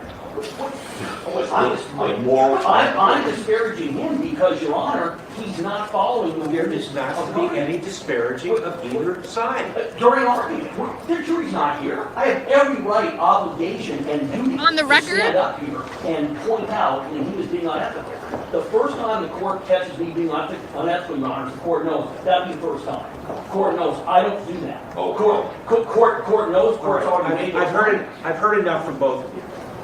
I missed the prosecution accepts their witness committing perjury. I don't think that's fair comment on the evidence. I think that's an improper statement. It infers that the prosecution is allowing perjury to occur. I'm going to sustain your objection, and I'm going to apologize for overruling it, and then move on. If I worked with two of you, I would just move on and not make a, bring it to the jury's attention. I would point out, though, I told you at the beginning of arguments that if an objection is made, I'm going to do my best to call it as I see it. You have made 17 objections. I have overruled 12. I have sustained 5. I'm doing the best I can. I will continue to do the best I can, and that's all I can say. I just want to put on the record that, these remarks about being unethical is not just about had it with him. This from a lawyer who, and I was saying yesterday on it, this from a lawyer who asked in front of a jury for a stipulation that a shooting range was not in California when either he knew it was in California or had no idea that it was in California. Okay? So he literally asked for a stipulation in front of a jury that he knew was not true or didn't know if it was true. And that's unethical. That's unethical. And this is a guy who, the Ninth Circuit just said lie to a jury in the Branford case. Your Honor, so Your Honor, about him one more thing out of him, and we air everything that's happened in this case. Which the You have a gag order. You asked for a gag order. Stop. I'm so correct. You should be, Joe. Oh, yeah. Let's take a break. You should be. Don't tell the courts that told me I was a liar.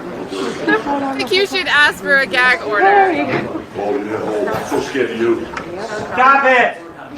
Knock it off.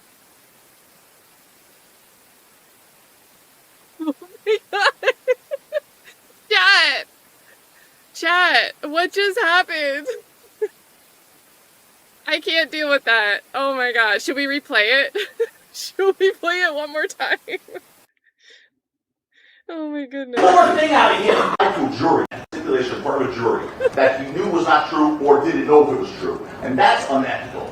That's unethical. And this is a guy who, the Ninth Circuit just said lie to a jury in the Branford case. Your Honor, so Your Honor, about him one more thing out of him, and we air everything that's happened in this case. Which the court's aware of. Stop. He might want to stop.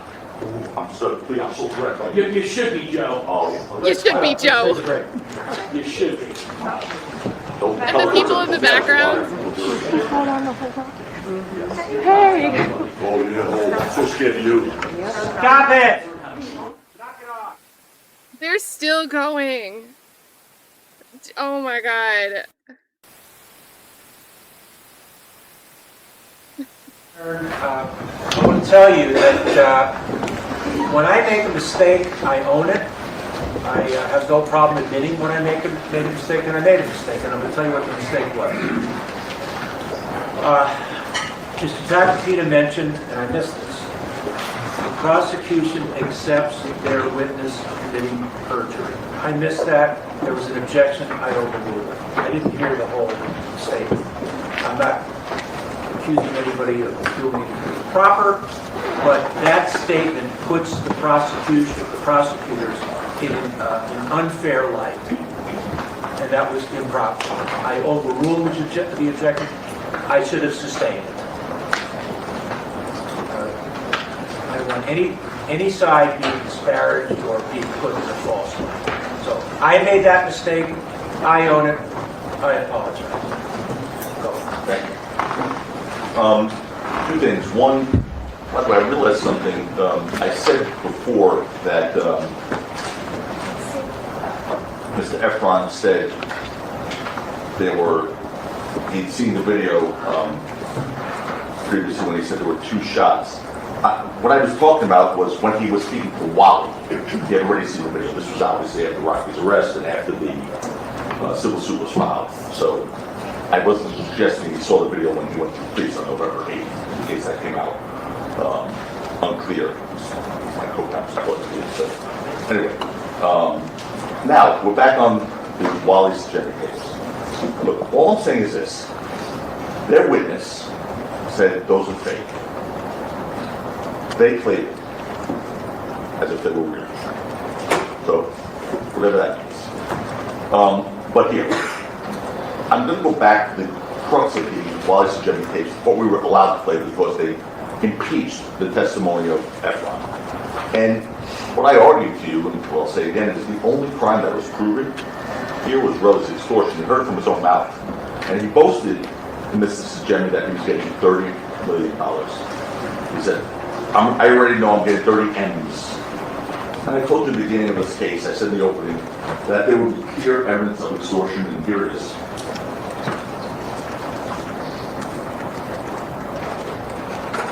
You know what I'm saying? You asked for back when I was a lawyer first for extortion. You feel me? You're gonna have to deal with that and his political ties and everything else. Because once I walk away, when I get my cash, the case gets way weaker. It's just like a domestic violence case. If you was to hit your bitch and your bitch was to keep on going through with the situation, you go down. But if you're not there, then you're going against the state and it's way weaker. Stop for a second before we go to the second one. You know, what he's saying is obviously he's going to trade his cash for the case, selling the criminal case. So he'll get his cash and he'll disappear. The example he uses, the analogy he uses, is disgusting. Of course, that's who, I don't know what Horne is talking about, a domestic violence case. And he references hitting, he says you're a bitch, but that's how his mind thinks. That's his example that he could come up with. But it really just goes to show you who he is and how despicable he is. And that was the example he gave. But what he's saying here is, I get my cash, I'm gone. I get them. Play the next one, please. If I'm not there, if he pays me out through my lawsuit, I'll walk away. Basically, and then they can be paid out because I'm on another highway. Just relax. You get what I'm saying? They're going to be scrambling to find me because now they have to go against Rocky, the state. And here they have evidence and this and that. It's not going to be the same when you present it to a jury and you don't have a complaining witness. That's it. Game, set, and match. That's extortion. That's him trying to sell a criminal case for $30 million. That he will go to an island, be relaxing, if he gets his money. Too bad for them. They'll have to go look for him. They have to find him. Imagine poor Detective Flores having to go search around, looking for Cabarella Efron as he's on an island sipping pina coladas somewhere. Which is $30 million. That was That's good. it. That's evidence of extortion. It's his mindset. He doesn't care about this. He just wants money. And you're his vehicle. The only reason, and by the way, this transcript's a little tough to read, I think, because I can't see it, but you'll have to go back with you, and you'll have the transcripts.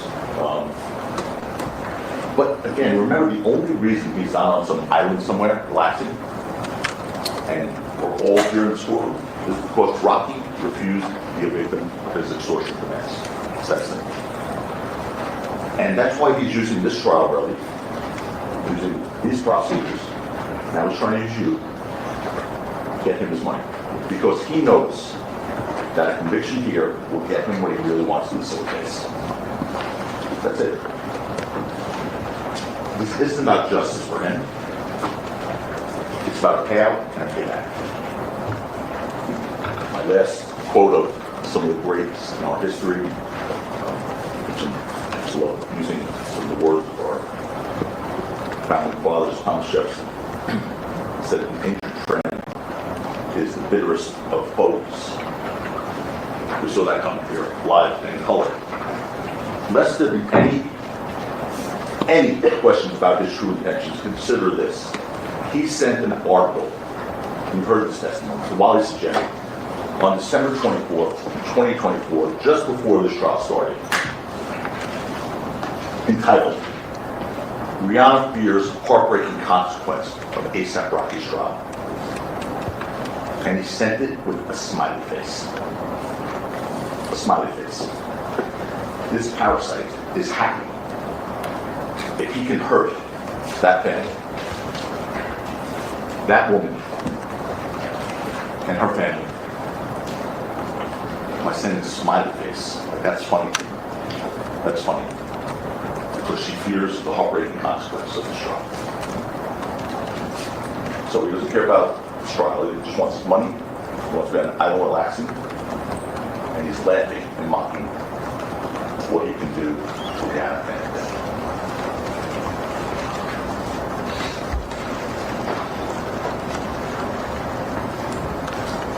and he needs you to get that done.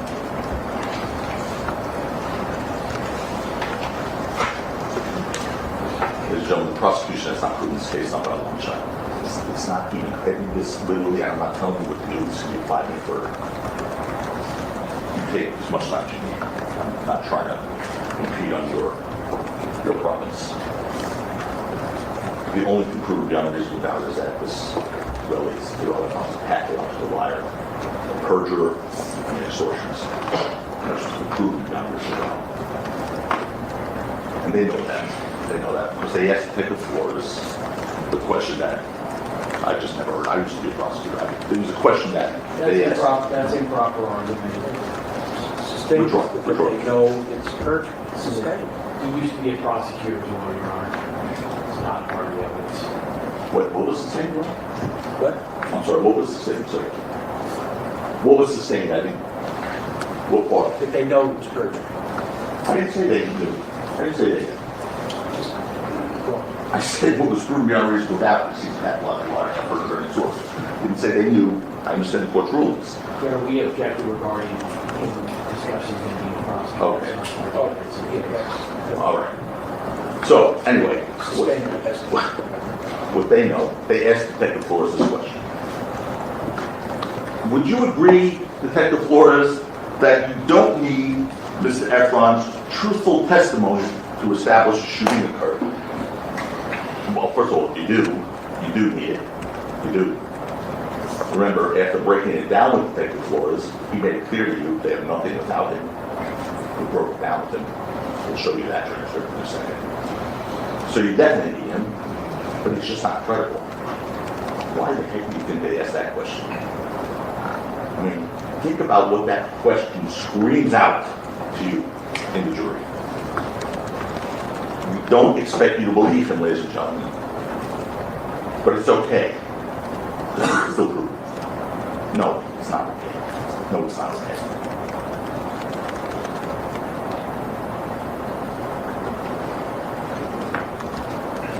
If you had to make a decision, the most important in your life or of that of your family is on his word, would you do it?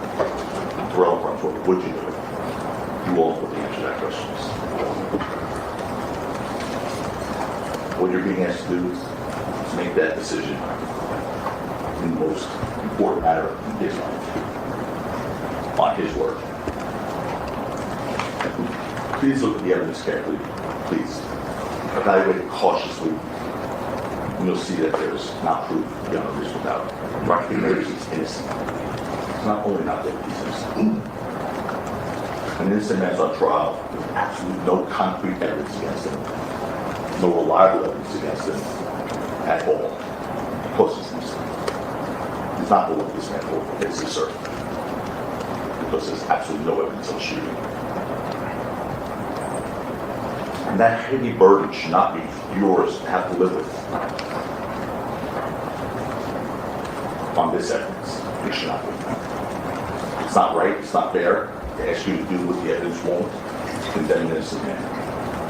And by the way, remember this, it's in your instructions, circumstantial evidence. If the evidence points to both guilt and innocence, you must, there's no option here, you must side with innocence. If there's two interpretations of the evidence, guilt or innocence, you must side with innocence. That's what the law is, the judge will tell you. It's in your little books. Jury instructions. You must. It's not an option. Terrell Efron, I mean, what kind of system, seriously, folks, do we have if this kind of witness came to pick someone and destroy their life? With all you know about him at this point, I've talked about there not being any forensic evidence in this case, no fingerprints, no DNA, there's none. No independent evidence outside of Terrell Efron. ladies and gentlemen, the judge told you it only takes one lie under oath to throw this case out of court by you, if you choose. Your decision. But just one lie. It's justification for you to say, I disregard all his testimony.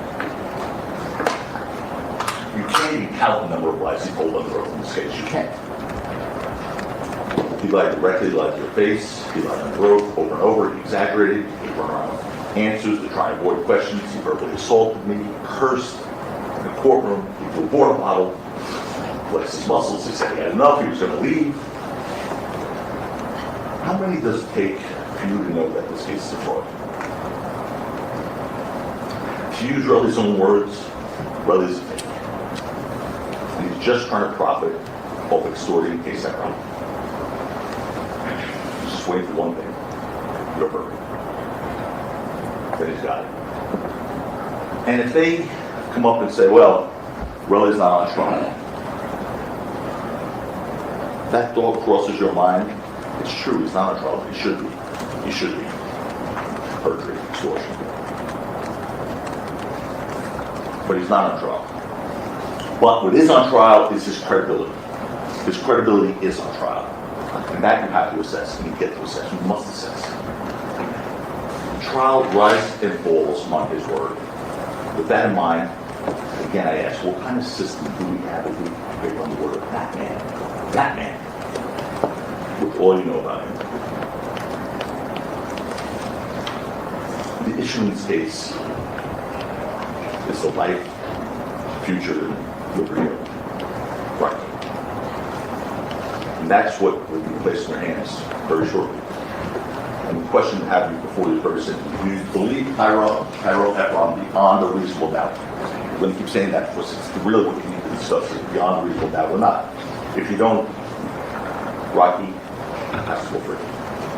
And go home. He has to. Submit upon this testimony you've heard, the perjury you've witnessed, the lies you've seen, the destruction of pieces of evidence you've observed, the fabrication of others, Mr. Efron's trustworthiness. There's no way in the world that you can find that he's trustworthy beyond the reasonable doubt. There's no way.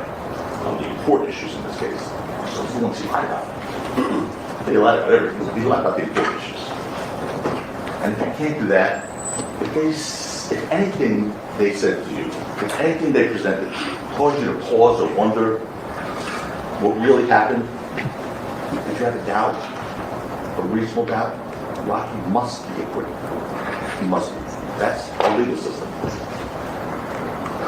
You just witnessed extortion demands throughout the trial of Efron, the lies, the hiding of evidence, the lie about being in Los Angeles 2 weeks before this incident with 9 million of the shell casings, on and on and on. And if you think he was lying about these important issues, the prosecution's case fails. So it's very simple, ladies and gentlemen. If you do not believe Tyrell Efron beyond reasonable doubt, he must be acquitted. That's the law. A defendant in a criminal case is presumed innocent until the contrary is proved. In this case, it's not been proved. In the case of reasonable doubt, whether guilt is satisfactorily shown, validity is entitled to verdict. And presumption placed upon the people that heavy burden of proving guilt is beyond reasonable doubt. And why is that standard called beyond reasonable doubt? Why? Look, there are many, I just want to give you some sort of analogies on this, but there are many legal systems around the world who don't have this proof beyond a reasonable doubt standard. They don't use juries, they use judges 1, 2, 3, sometimes 4. But our country has a philosophy, and that is we cannot convict people who are innocent. We cannot ruin their lives because what happens is so harmful, devastating, brutal, based on anything but the strongest evidence. And what is being attempted here? It's so harmful, so brutal, so potentially devastating to him. That's why there's such a high standard. Standard is higher than what you find in civil cases when you have disputes over money or property. If you have a reasonable doubt about this case, about the testimony, about the double talk, about the lies, the perjury, the manipulation of evidence, the destruction of evidence, Efron's motives, it's over. It's over. You must acquit Rocky. According to the law, it's that strict. Our system isn't perfect. We saw examples of people who were convicted and DNA later exonerates them because well-meaning juries didn't have evidence. This is improper argument. So you have those, you've heard of those things, like 250 less. There's nothing to do with this case, right? But it's by jurors who meant well, and then were subsequently exonerated by DNA evidence. Nonetheless, we have a system, and it's the best system in the world. It's the best system in the world here. It can't be perfect because human beings aren't perfect, but I'm begging you to honor that principle. Honor that principle of proof beyond reasonable doubt. Rocky must be acquitted under that standard with all the problems, the falsehoods, the issues we've addressed. They cannot overcome them. They cannot overcome them. They can exaggerate. They can clean dirt. They can mock terminology of our witnesses. They can be sarcastic, repeating their unimpeached testimony. They can do whatever they want. They can't prove this case beyond reasonable doubt. This case never should have been brought to begin with, based on what they learned who he was. These are what we call burdens of proof in our legal system. In a civil case, again, which is a dispute over money and property, the one side that proves preponderance of the evidence, that's standard. They get the verdict. Okay? And it's often described in very simple terms. If you have a scale, like the scales of justice, if it just goes 51% to 49% in favor of one party, they win. That's a civil case. That's what preponderance of the evidence. That's enough to bankrupt somebody. That's enough to take away their business, leave them penniless. It is not enough to convict them of a crime. There's even a higher standard than that in law called clear and convincing evidence. And clear and convincing evidence, for example, in custody disputes, for example, where the custody of a child is at stake.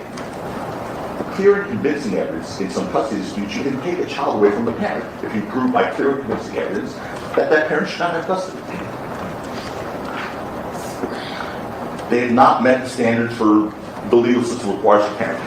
Clear and convincing evidence. Clear and convincing evidence alone is not enough to convict someone of a crime in the legal system. So take a child away, but not enough to convict of a crime. And let me ask you this. Do you think you've seen clear and convincing evidence in this case that Efron is truthful, that he's believable, that he's honest, that he's honorable, does not have a financial motive in this case, that is to be believed and trusted? They can't even meet the clear and convincing standard, let alone the highest standard in our legal system, which is beyond a reasonable doubt. It's not even close. To further explain beyond a reasonable doubt, the judge gave some great examples in his preliminary instructions and how high that standard is. If you think someone may be guilty, that's not enough. If you think perhaps they're guilty, that's not enough. If you suspect they might be guilty, that's not enough. Possibly guilty, it's not enough. Probably guilty, not enough. Guilty likely, not enough. Guilty highly likely, not enough. It has to be guilty beyond a reasonable doubt. Ladies and gentlemen, when you get into that jury room, ask yourself, do we have a reasonable doubt about Efron in this case? Any. Because all it takes is one. Just one. Just one. You have Staring. all it takes is one. Look, my time is almost up. I want to apologize to you again for that this journey has taken. But you know, you're seeking justice. There really are no shortcuts. You betrayed trust with me. You want to fight hard and vigorously, especially if it was for a person who's maintained their innocence from the get-go, from day one. And I hope and I trust that you'll understand that in the journey towards justice that there are no shortcuts. Let me tell you how this is going to proceed now. After I go after lunch, I think, now, the prosecution will get to go again for another submission, for rebuttal submission. We had this one opportunity to address you because they have this very heavy burden. So they go first and last. They will seek to rebut, which I brought up. Presumably, they won't be back up here talking about all sorts of new things, or they'll face objection. But they have to seek to rebut what is being argued right now. And let me tell you up front, I'm loath to object during someone else's argument. I don't do it. I can do it once before. Try not to do it. But if something new is brought Objections? up, you know, maybe you can help me. Let me tell you also this. If he brings up anything new, we may be precluded from standing up again and saying, wait a minute, here's an answer to that. Wait a minute, ladies and gentlemen, you have an answer. But you can substitute your common sense. You all can substitute your common sense. Your judgment in that place, and that's required for this journey. In this journey towards justice, you can substitute your common sense. You can respond for it. Not out loud, don't do that. But you can respond. I'd like to remind you of something Judge Arnold told you. By the way, before I do that, I just want to also tell you that we're all very fortunate having this judge. I've been before many judges. His patience with us in particular, his humility, he is an inspiring role model for what a judge should be. So you're all very lucky to be in this world. I feel it. Anyway, his Honor told you in the beginning that Mr. Liu will have the opportunity, the prosecution was, Mr. Liu will have the opportunity to sum up last. It's not because I lost the coin toss. It's not because of that. At the beginning of this thing. It's because that's the rules. They had the very heavy burden, and those rules established by the state. So because they have the heavy burden of proving someone guilty beyond a reasonable doubt, they go less, and that's a burden that never shifts to us. We have no burden. When a prosecutor has a particularly weak case like this, which stands or falls on evidence not worthy of belief, is that fine? They always make some sort of pitch like, oh, the witnesses are on trial. I defy them to get up here and convince you that the evidence shows beyond a reasonable doubt that Rocky didn't act in self-defense or defense of another, or that the starter pistol was a real thing, beyond a reasonable doubt. I defy them to explain to you why. Watch for attacks on defense, watch for questions posed by him, knowing we're not allowed to respond. The law says you can't respond for me. We can respond to Another thing Louis. I'm going to pose to them right now. Remember yesterday I was telling you about this issue regarding cartridges from a prop gun.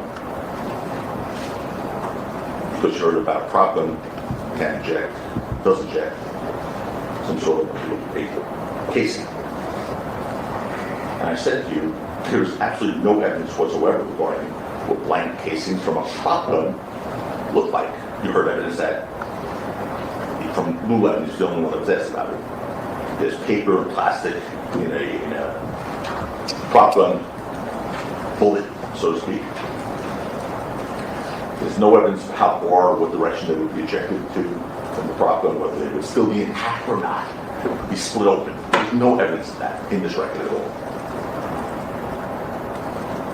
And certainly, there's no evidence that they would look anything like something that would be observable by the police, like those silver, shiny, metallic casings from a real firearm. No evidence whatsoever. I was told yesterday, there was an objection, I was told I was missing the evidence. I then said, first of all, I don't mistake the evidence, and I challenged the prosecution. Okay, if I'm mistaking the evidence, today, when they get up, show the jury. Your Honor, this is improper argument. If I mistake the evidence, show the jury when you stand up. If I mistake the evidence, show them the evidence in this record that cartridges from a pop gun are metal or metallic or anything. Anything. There's no evidence in the record at all.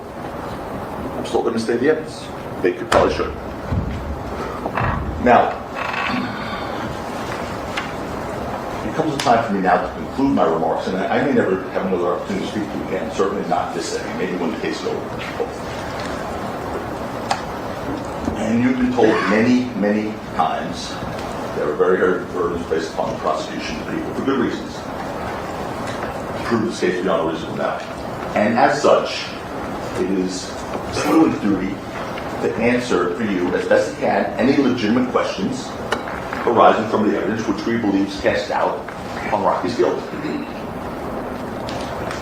There may be 1,000 such questions in a case like this, which we could put to them, but we intend no such exercise. We'll be here until the summer. I do think, after careful deliberation, that it might be fair to suggest 10 questions that literally hang in the air in this courtroom at this very moment. And as the time approaches for you to decide this case, for us to hand the baton to you as you will, I offer these questions now as the most important challenge to the prosecution. The prosecution claims it's met its burden in this case. They claim that. Well, if the burden has in fact been met, then you'll be given logical, sensible, credible, satisfying answers to each of these 10 questions. If, on the other hand, the questions are overwhelming or unanswerable, those questions will be ignored, or you'll be told that the prosecution has no obligation to answer our questions. If you're giving anything less than complete, sensible, satisfactory responses to these 10 questions, beyond the reasonable doubt, you'll quickly realize that the case is transparent and false, and false. We prove real hard things to you, things you can see, things you can take back to the jury room. When you have this, you have to find Rocky not guilty. And when I'm concluded, and for Mr. Lewin's convenience, I should decide to deal with these very troublesome questions. I'm going to leave him the written list up here of questions when I conclude. Let's see if he wants to throw them or not, but I'm going to show you those 10 questions. Here they are. Let me go over them with you one by one, very briefly. Question number 1. Other than Relly's word, what evidence is there that he photographed shell casings at the scene? Okay, there is none. We know that. Because even though they had photographs from his phone, they didn't get the metadata, which would have shown where those photos were taken. We also know they didn't get his GPS location at 11:45 that was shown where he was when he took those photos. Number 2, other than Relly's word, what evidence is there that the shell casings even came from the scene? No evidence other than his word. Lily Parker's not here. Let's talk about the metadata and the GPS location. Third question I asked him to answer. Other than Relly's word, what evidence is there that he even went back to the scene? Because now we know he swears that at 11:09, that's not him. That's not him anymore. And there is no video of him going back to the scene. So now we're left with his word again. Because they had Ill's GPS location, but not Relly's. Number 4. Other than Relly's word, what evidence is there that he ever left Los Angeles after going to the shooting range, shooting off 9mm, by the way, 2 weeks before the incident? Again, it's just his word that he left Los Angeles 2 weeks before. So he took a flight, and he took a flight back. That would have been a very easy one to prove. But we just had his word. Number 5. Other than Relly's word, what evidence is there that the scrapes on his knuckles were gunshot wounds? We have to comment on that. Number 6. Other than Relly's word, what evidence is there that a conversation ever happened on November 5th, to set the tone for November 6th, between ASAP Bari and Rocky? Other than his word, there was no ASAP Bari, there's no phone records, so we just have to take Relly's word that that happened. Number 7. In light of BluEyedHillbilly's testimony and 12, I'm sorry, in light of BluEyedHillbilly and 12's unimpeached testimony, other than Relly's word, what evidence is there that Rocky did not carry from them? Other than Relly's word? There's none. No evidence of a shooting. Nothing from either video says that's not a problem. None. Number 8. Other than Relly's word, what evidence is there that he was shot by an operable semi-automatic firearm? Again, other than his word, no evidence whatsoever. Number 9, this one's my personal favorite. Number 9. How is it that you do not need Relly's truthful testimony, remember that question, to establish a shooting occurred when Detective Flores told you, A, the parking garage video does not show an operable gun. That's his testimony. So let me break it down this way. Video 1 alone, you don't know if the gun's operable, correct? Correct. B, the video from 1616 Beast Del Mar does not show if there's any gun at all. The answer to that was specifically just looking at that and not looking at anything else? No. Well, that's the video. Just looking at that? No.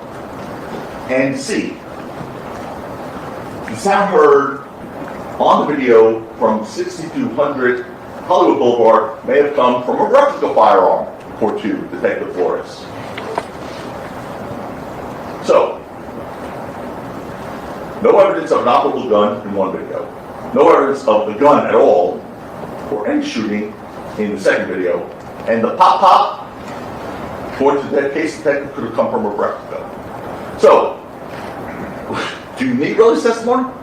Because if you just don't have it, if you take it out, like was suggested in that question, Detective Flores told you there's no evidence. No evidence that there was a shooting or an operable firearm. And number 10, given that Relly told you he would lie whenever he wants, you saw him commit perjury multiple times. Relly told you he will commit perjury when he doesn't want to answer a question. How can you trust Relly with a matter of importance in your life, the life of a loved one, or the life you sit in judgment of? I don't know how they answer those questions. They can't. I will leave these 10 questions right here. We'll see if you get answers. I don't think so. You have the capacity to transform his very dark 3.5 years into a bright tomorrow. You have that capacity. You have the power in your hands. It's up to you now. You're going to pass the baton to you now, or very soon anyway. And you will do the right thing, I'm sure of it. You made that commitment to justice, you'll do the right thing. I will go someday on to other cases, no doubt. Mr. Lewin, Mr. Siegel, Mr. Versloman, Mr. Kaplan. We will, Judge Arnold will try another case someday, I hope. But this is Rocky's one day in court. By your decision, you control his very life of your hands. Treat it carefully. Treat it fairly. Be fair. Do the right thing. Remember the testimony of Terrell Efron and ask yourselves if you would trust him with any matter of importance in your life. And if the answer is no, you can't trust him with a matter of importance in his life. Looking back from you guys. Just so all you can do is try and get Rocky's life back. Imagine living under despicable accusation. 3.5 years. Facing what he's facing, knowing he didn't do a thing wrong. It's been my privilege, my absolute privilege, and honor to represent someone that I admire as much as this man. And I thank his amazing family for putting their trust in me.